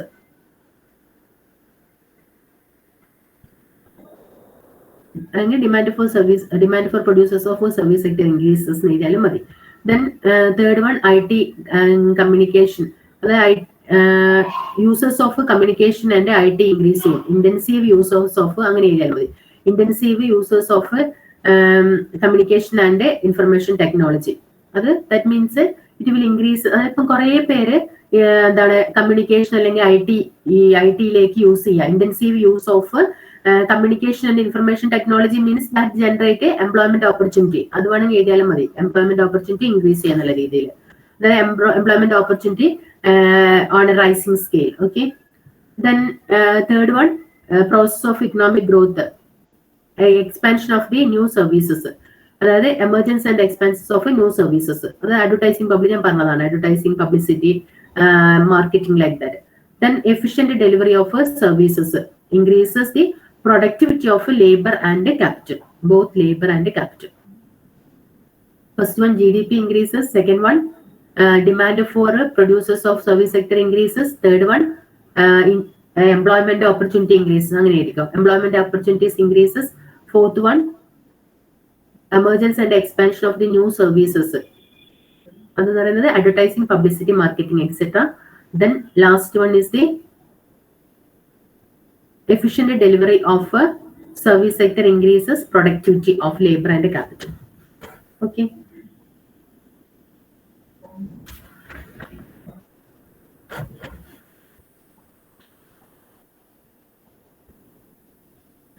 പിന്നെ next നമ്മൾ international factors നോക്കുമ്പോൾ ഇന്ത്യയെ സംബന്ധിച്ചിടത്തോളം എന്താണ്, ഇന്ത്യയെ സംബന്ധിച്ചിടത്തോളം പലതരത്തിലുള്ള എന്താണ് IT, അതായത് പ്രൊഫഷണൽസിനെയൊക്കെ അവര് ഇന്റർനാഷണൽ മാർക്കറ്റിൽ സപ്ലൈ ചെയ്യുന്നുണ്ടെന്ന രീതിയിൽ പറയാൻ പറ്റും. അതായത് professionals and technical services of India എന്ന് പറയുന്നത് ഇറ്റ്സ് എ ട്രമൻഡസ് അഡ്വാൻറ്റേജസ് ആണ്. Supply of these type of services to the developed countries എന്നുള്ള രീതി. എഡ്യൂക്കേഷൻ ഇൻസ്റ്റിറ്റ്യൂഷനൊക്കെ ഇന്ത്യ സപ്ലൈ ചെയ്യുന്ന ഇത്രയും എഫിഷ്യന്റ് ആയിട്ടുള്ള പ്രൊഫഷണൽ ടെക്നിക്കൽ സർവീസസ് ഒക്കെ കൊടുക്കുന്നുണ്ട്. ഇന്ത്യയിൽ നിന്നും എന്ത് ചെയ്യുന്നുണ്ട്, പ്രൊഫഷണൽസിന്റെ സപ്ലൈ ഒക്കെ ഇന്റർനാഷണൽ മാർക്കറ്റിലേക്ക് കൊടുക്കുന്നത്. പിന്നെ മെയിൻ ആയിട്ട് പ്രോഗ്രസ് ഇൻ IT സെക്ടറിലെ ഇന്ത്യയുടെ പ്രോഗ്രസ് നമുക്ക് പറയാൻ പറ്റും. അതായത് research and development, computing, inventory management, quality control, അതിലൊക്കെ ഇന്ത്യയിൽ അതിലൊരു പ്രോഗ്രസ് എന്നുള്ള രീതിയിൽ പറയാൻ പറ്റും. പിന്നെ world prices of transport and communication services have fallen dramatically. അതായത് cost of communication become independent of distance, ആ തരത്തിലേക്ക് മാറുന്നതായിട്ട് കാണപ്പെടും. അതായത് India's geographical distance from several important industrial markets is no longer an important element in the cross structure of skill based activities. അതായത് പല സ്ഥലത്തേക്കും ഇന്ത്യയിലേക്കുള്ള ട്രാൻസ്പോർട്ട്, അതിന്റെ ട്രാൻസ്പോർട്ട് ആൻഡ് കമ്മ്യൂണിക്കേഷന്റെ ഒരു ഡെവലപ്മെന്റ് ആണ് പറയുന്നത്. പിന്നെ next low cost producer of certain types of goods, അതായത് കമ്പ്യൂട്ടർ, അങ്ങനെ ലോ കോസ്റ്റ് പ്രൊഡ്യൂസേഴ്സിനെ ആ ഒരു ടൈമിൽ അത് മുന്നേ ഒക്കെ അങ്ങനത്തെ ലോ കോസ്റ്റിൽ ഉണ്ടാക്കാൻ പറ്റില്ല. ഇന്ത്യയെ സംബന്ധിച്ചിടത്തോളം it is possible now to provide value services without waiting to catch up the technology for production of. അതായത് ഇന്ത്യയെ സംബന്ധിച്ചിടത്തോളം എന്താണ് ഈ തരത്തിലുള്ള ഗ്ലോബലൈസേഷന്റെ ഭാഗമായിട്ട് എന്താണ് ആ ഒരു കമ്മ്യൂണിക്കേഷൻ അതിന്റെ ഭാഗമായിട്ട് മുന്നേ ഒക്കെ എന്താണ് ഈ ഒരു വാല്യൂ ആഡഡ് സർവീസസിന് വേണ്ടിയിട്ട് നമുക്ക് മറ്റു കൺട്രീനെ ഡിപ്പെൻഡ് ചെയ്യേണ്ടിണ്ടായിരുന്നു. ഇപ്പൊ നമുക്ക് എന്താണ് ഇന്ത്യ അങ്ങോട്ടേക്ക് സപ്ലൈ ചെയ്യുന്ന ഒരു അവസ്ഥയിലേക്ക് മൂവ് ആയി എന്നുള്ളതാണ്. പിന്നെ അത് പലപ്പോഴും എന്താണ് മറ്റുള്ളവരെ ഡിപ്പെൻഡ് ചെയ്യുന്ന സമയത്ത് കൂടുതലും നമുക്ക് അതിന് വെയിറ്റ് ചെയ്യേണ്ട ഒരു ആവശ്യം വരും. അതേസമയം ഇന്ത്യ അതിൽ ഡെവലപ്ഡ് ആയിരുന്നില്ല നമുക്ക് കാണാൻ പറ്റും. പിന്നെ അതേപോലെ തന്നെ എന്താ പറയാ അതായത് നാച്ചുറൽ റിസോഴ്സസ് എൻഡോമെന്റ് അത് completely intensive use of these natural resources എന്നുള്ള ലെവലിലേക്ക് ഇന്ത്യ മാറി എന്നുള്ളതാണ്. മുൻപേ ഒക്കെ ആണെങ്കിൽ റിസോഴ്സസ് ഇന്ത്യയിലുണ്ട്, പക്ഷെ വേണ്ടത്ര അത് യൂസ് ചെയ്യാത്ത ഒരു condition, under utilisation of resource എന്നുള്ള കേസ് ആയിരുന്നു. But now India intensive use of these natural resources. Okay, ആ തരത്തിൽ വന്നു. പിന്നെ അതേപോലെ തന്നെ എന്താ പറയാ, ഇത് ageing population in the developed world implies that the demand for services will continue to grow. അതായത് ഇന്ത്യയെ സംബന്ധിച്ചിടത്തോളം എന്താണ് ഞാൻ പറഞ്ഞിട്ടുണ്ട്, എന്താണ് ഹ്യൂമൻ ബീങ്സ് എന്നതിന് പകരം ഹ്യൂമൻ റിസോഴ്സ് എന്നുള്ള രീതിയിൽ ഉപയോഗിക്കാൻ വേണ്ടിയിട്ട് പറ്റിയിട്ടുണ്ട് എന്നുള്ളതാണ് മറ്റൊരു കേസ് പറയുന്നത്. ഓക്കെ, ഇത്രയാണ് നമ്മള് എന്താ പറയാ ഡെവലപ്ഡ് കൺട്രീസുമായിട്ട് കമ്പയർ ചെയ്യുമ്പോൾ നമ്മുടെ സർവീസ് സെക്ടറിന്റെ ഡെവലപ്മെന്റും what are the causes of economic, what are the causes of rapid increases of IT sector നമ്മൾ എന്താ പറയാ സർവീസ് സെക്ടർ നമ്മൾ പറഞ്ഞു, ടെർഷ്യറി സെക്ടർ നമ്മൾ പറഞ്ഞു, അതിന്റെ ഓപ്പർച്യൂണിറ്റിയും പറഞ്ഞു. അതായത് ഡൊമസ്റ്റിക് ലെവലും അതേപോലത്തെ ഇന്റർനാഷണൽ ലെവലുള്ള സർവീസ് സെക്ടറിന്റെ ഡെവലപ്മെന്റ് നമ്മൾ പറഞ്ഞു കഴിഞ്ഞു. ഓക്കെ, ഇത്രയാണ് നമ്മൾ ഈ ഒരു ഭാഗത്ത് പഠിക്കുന്നത്. പിന്നെ അതിന്റെ കുറച്ച് economic and social positions of the workers ഒക്കെ നോക്കിയിട്ട് ചെറിയ അതിന്റെ എന്താ പറയാ കുറച്ചൊരു ലിമിറ്റേഷൻ എന്നുള്ള രീതിയിൽ പറയാൻ പറ്റുന്നതാണ്. ചെറിയൊരു എന്താണ് ലോ പ്രൊഡക്ടിവിറ്റി, ക്വാളിറ്റി വൈസുള്ള അത്രയും പെർഫെക്റ്റ് അല്ലാത്ത ചില സിറ്റുവേഷൻസ്, അത് പ്രൊഫഷണൽ ലീഗൽ അങ്ങനത്തെ പ്രശ്നങ്ങളൊക്കെയാണ് ഇന്ത്യയിലെ ചെറിയൊരു പ്രോബ്ലം എന്നുള്ള രീതിയിൽ പറയുന്നത്. അതൊരു ലിമിറ്റേഷൻ എന്നുള്ള രീതിയിൽ പറഞ്ഞിട്ടുണ്ടെന്ന് മാത്രമേ ഉള്ളൂ. അത് economic and social positions of workers down ആവുന്നുള്ള രീതിയിൽ. അപ്പൊ ഇത്രയൊക്കെയാണ് നമ്മുടെ മെയിൻ ആയിട്ടുള്ള അതിന്റെ കാരണം. അതായത് ഇക്കണോമിക് ആൻഡ് സോഷ്യൽ മെയിൻ ആയിട്ടുള്ള നമ്മുടെ ലിമിറ്റേഷൻ എന്ന് പറയുന്നത് economic and social positions of the വർക്കേഴ്സിലുള്ള ഡൗൺ ആണ്. അതിന്റെ ഇക്കണോമിക് സ്റ്റാഗ്നേഷനും അതേപോലെ തന്നെ എന്താണ് കോൺസിക്വന്റ് സോഷ്യൽ ടെൻഷൻസ്, അതൊക്കെയാണ് ഒരു റീസൺ ആയിട്ട് വരുന്നത്. ചെറിയൊരു എന്താണെന്ന് മാത്രം, എന്താണ് അതിന്റെ ലിമിറ്റേഷൻ എന്നുള്ള രീതിയിൽ മാത്രം.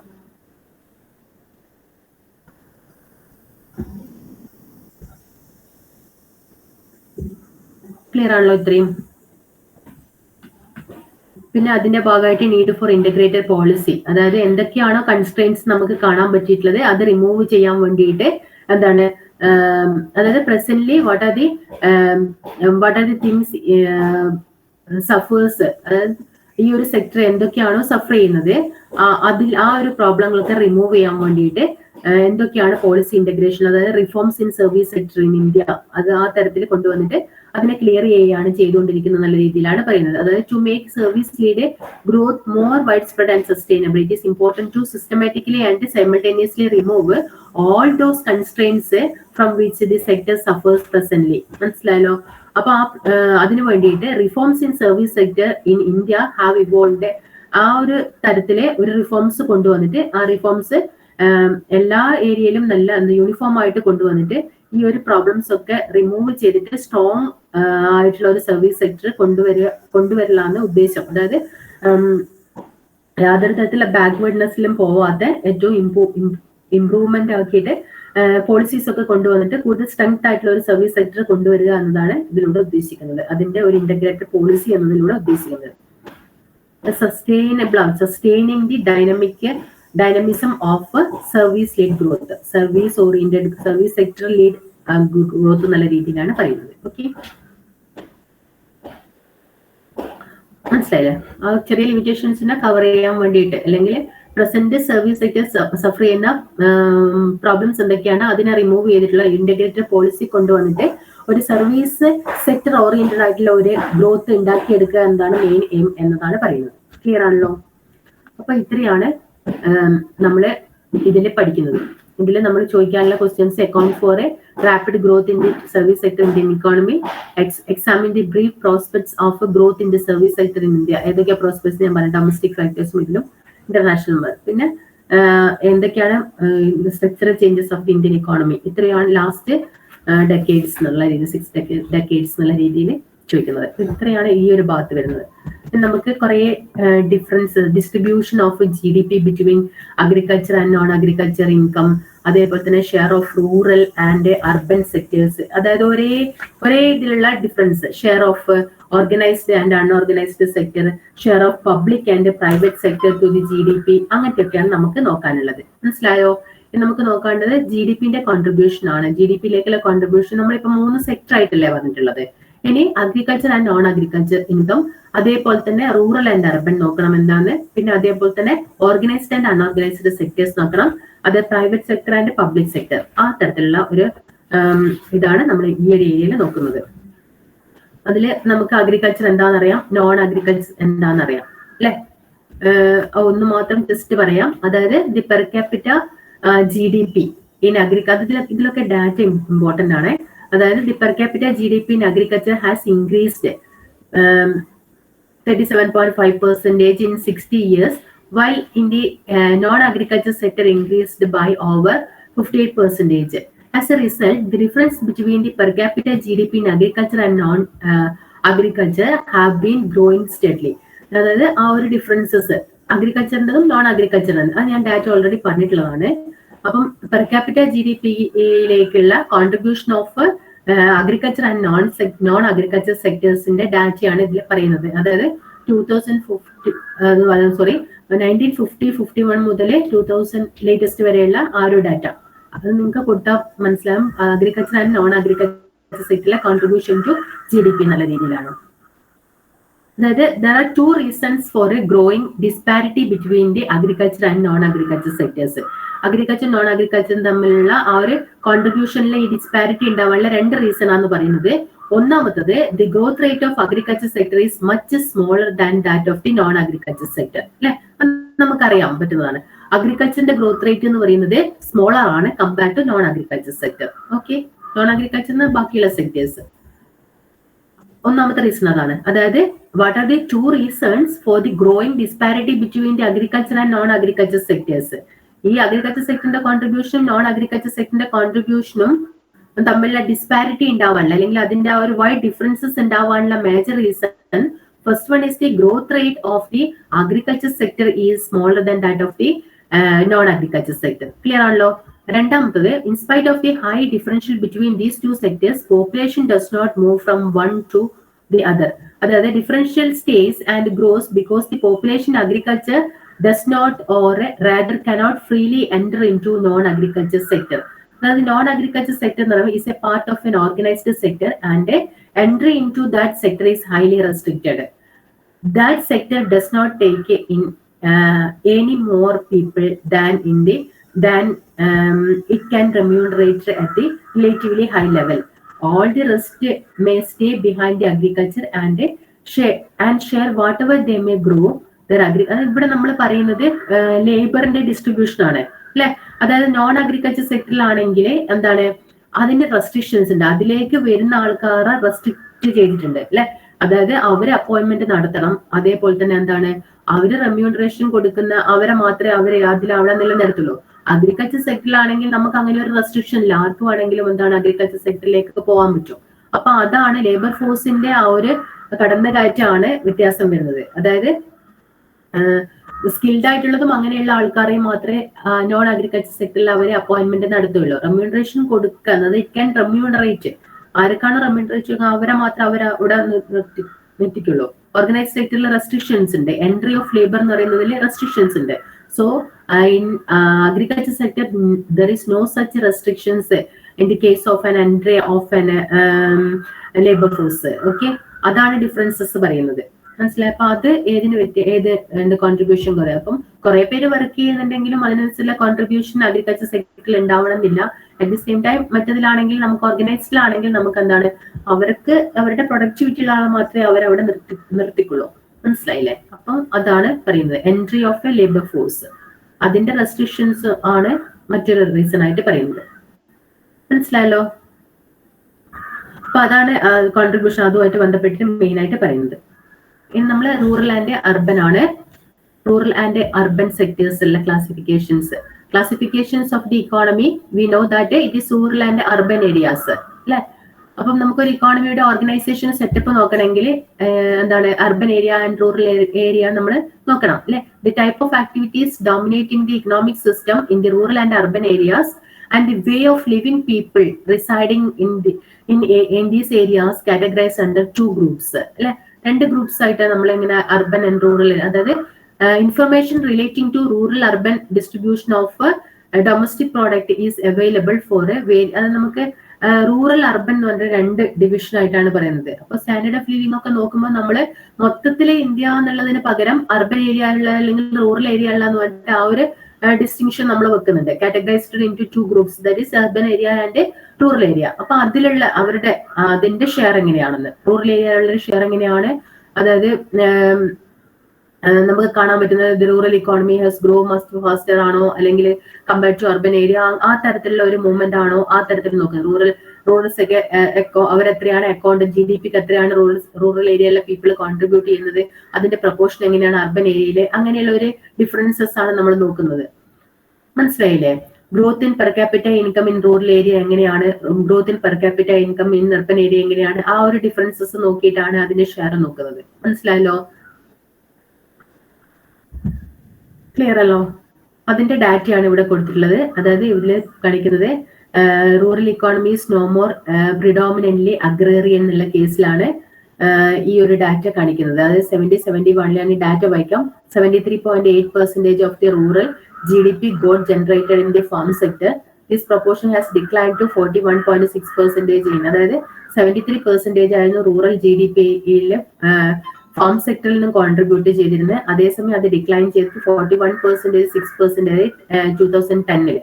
മനസ്സിലായല്ലോ? അപ്പം ബാക്കി 60% എന്ന് പറയുന്നത് നോൺ ഫാം സെക്ടറിൽ നിന്നാണ് കോൺട്രിബ്യൂട്ട് ചെയ്യുന്ന നല്ല രീതിയിലാണ് ലാസ്റ്റത്തെ കാണാൻ പറ്റുന്നത്. ക്ലിയർ ആണല്ലോ? അപ്പൊ ആ തരത്തിലുള്ള അതൊരു ഡിസ്റ്റിങ്ഷൻ ആണ് റൂറൽ അർബൻ എന്നുള്ള കോൺട്രിബ്യൂഷൻ. റൂറൽ ഏരിയയിലെ പീപ്പിൾ എങ്ങനെയാണ്, അർബൻ ഏരിയയിൽ അവരുടെ ഫാമിംഗ് ആണോ നോൺ ഫാമിംഗ് ആണോ, അങ്ങനെ ആ തരത്തിലുള്ളത്.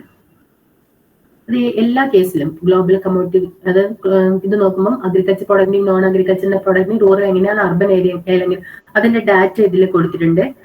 ഒരു ടേബിളും അതായത് ഒരു ഫിഗറും കൊടുത്തിട്ടുണ്ട്. Lifestyle spending on the rise across urban and rural households ഒരു ഡാറ്റ കൊടുത്തിട്ടുണ്ട്.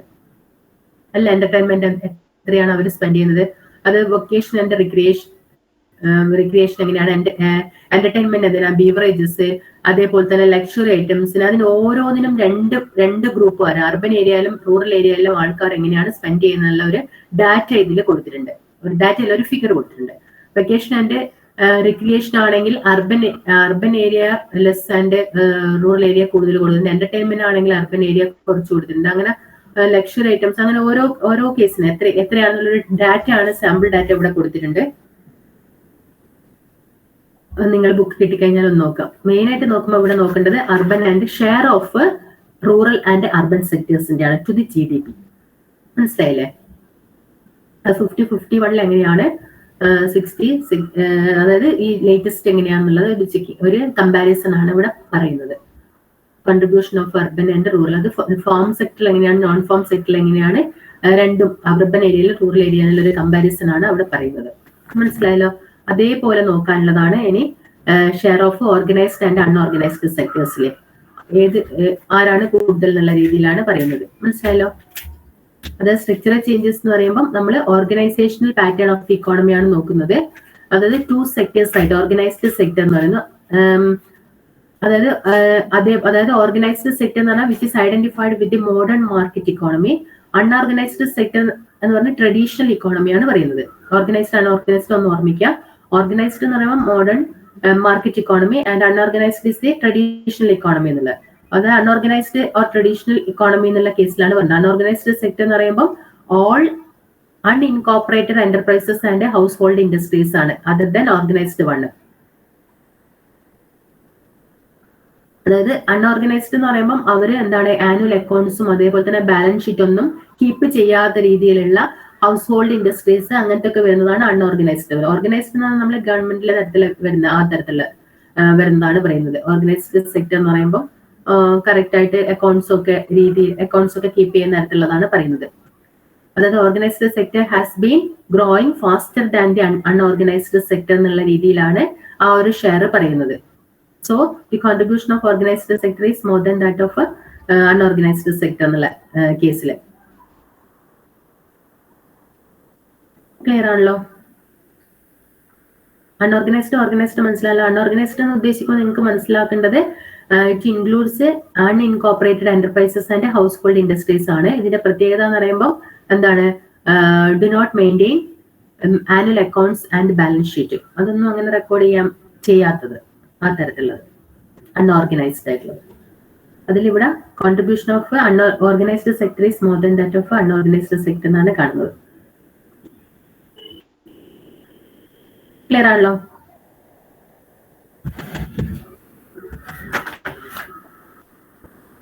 പിന്നെ നെക്സ്റ്റ് നോക്കാനുള്ളത് പ്രൈവറ്റ് ആൻഡ് പബ്ലിക്കിന്റെ ആണ്. അത് കുറച്ച് ഡീറ്റെയിൽഡ് ആയിട്ട് പഠിക്കാനുണ്ട്. അത് നമുക്ക് നെക്സ്റ്റ് ക്ലാസ്സിൽ പറയാം. അത് ചെറിയൊരു ഭാഗമാണ്, പക്ഷെ കുറച്ച് ഡീറ്റെയിൽഡ് ആയിട്ട് പബ്ലിക് സെക്ടറിന്റെ നിങ്ങൾക്ക് അറിയാൻ പറ്റും. പബ്ലിക് സെക്ടർ എന്താ, പ്രൈവറ്റ് സെക്ടർ എന്താണ്, അതിന്റെ ഒരു ഡീറ്റെയിൽഡ് ആയിട്ടുള്ളതാണ്. ഇന്ന് പറഞ്ഞിരിക്കുന്ന സമയം കഴിഞ്ഞു, അതുകൊണ്ട് നെക്സ്റ്റ് ക്ലാസ്സിൽ അത് പറയാം. ഓക്കെ, ഞാൻ ഇന്ന് ഡീറ്റെയിൽഡ് ആയിട്ട് എടുത്തിട്ടുണ്ട്. നെക്സ്റ്റ് ടൈം വരുമ്പോൾ നമുക്ക് ഈ ബുക്ക് ഉള്ളവരൊന്ന് വായിച്ചിട്ട് വരാം. ഇന്ന് ഫസ്റ്റ് ക്ലാസ് ആയതുകൊണ്ടാണ് അങ്ങനെ നമുക്ക് സ്പീഡ് പോകേണ്ടി വരിക. എന്ന് വെച്ചാൽ ബുക്കിന്റെ നമ്പർ കൂടുതലാണ്, ക്ലാസ് കുറവാണ്, അതുകൊണ്ട് ടൈം കുറവാണ്. അതുകൊണ്ട് സ്പീഡിൽ പോകാൻ നിങ്ങൾക്ക് ഒരു ഇമ്പോർട്ടന്റ് ആയിട്ടുള്ള അതിലൂടെ കവർ ചെയ്തിട്ട് പോവാം. ഇന്ന് ഞാൻ പിന്നെ ഫസ്റ്റ് ബുക്ക് ആയതുകൊണ്ട് ഫസ്റ്റ് ഡേ ആയതുകൊണ്ട് നിങ്ങൾക്ക് വ്യക്തമായിട്ടൊന്ന് ആക്കിക്കോട്ടെ എന്ന് വിചാരിച്ച് ഡീറ്റെയിൽഡ് ആയിട്ട് പറഞ്ഞിട്ടുണ്ട്. ഓക്കെ, ബുക്ക് വെച്ചിട്ട് തന്നെ വന്നത് നമുക്ക് സ്പീഡിൽ ഇമ്പോർട്ടന്റ് ആയിട്ടുള്ള ഇത് നോക്കിയിട്ട് പോവാം. ഓക്കെ, എല്ലാ ഭാഗവും ഒന്ന് കവർ ചെയ്യാൻ പറ്റുള്ളൂ. ഓക്കെ, നെക്സ്റ്റ് ക്ലാസ്സിൽ കാണാം. എന്തെങ്കിലും ഡൗട്ട് ഇന്നത്തേലുണ്ടെങ്കിൽ ചോദിക്കണേ. മനസ്സിലാവാത്ത പാട്ടോ അങ്ങനെ എന്തെങ്കിലും ഉണ്ടെങ്കിൽ ചോദിക്കാം.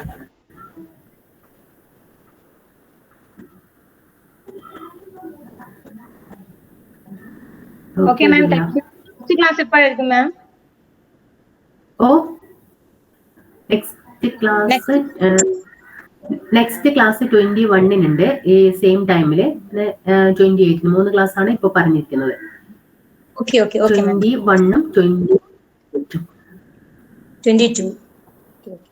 21 സാറ്റർഡേ, ദെൻ 28 അതും സാറ്റർഡേ തന്നെയാണ്. Same time 9 AM to 11 AM. Okay ma'am, okay, thank you. Okay sister, clear ആണോ? ക്ലാസ് എടുത്തെല്ലാം ക്ലിയർ ആയിട്ടുണ്ടോ? ക്ലിയർ ആണ്. നോട്ട് ചെയ്ത് വെച്ചിട്ട് കുറച്ച് ക്ലിയർ ആണ്. നിങ്ങളെ കയ്യിൽ ബുക്ക് ഉണ്ട്? ബുക്ക് ഉണ്ടെങ്കിൽ കുറച്ചുകൂടി നല്ലതായിരുന്നു. നെക്സ്റ്റ് ക്ലാസ്സിലാവുമ്പോൾ ബുക്ക് കിട്ടുകയാണെങ്കിൽ ഒന്ന് economics of growth and textbook കിട്ടുകയാണെങ്കിൽ economics of growth and development അല്ലേ economics of growth and economic policy അതല്ല, അത് വേറെ ബുക്ക്, അത് വേറെ പോളിസി. ഇത് MEC 105 സിസ്റ്റർ അവിടെ ഇല്ല. സിസ്റ്ററെ, മഞ്ജു സിസ്റ്ററെ, നമുക്ക് വൈൻഡ് അപ്പ് ചെയ്യാം ഇന്നത്തത്.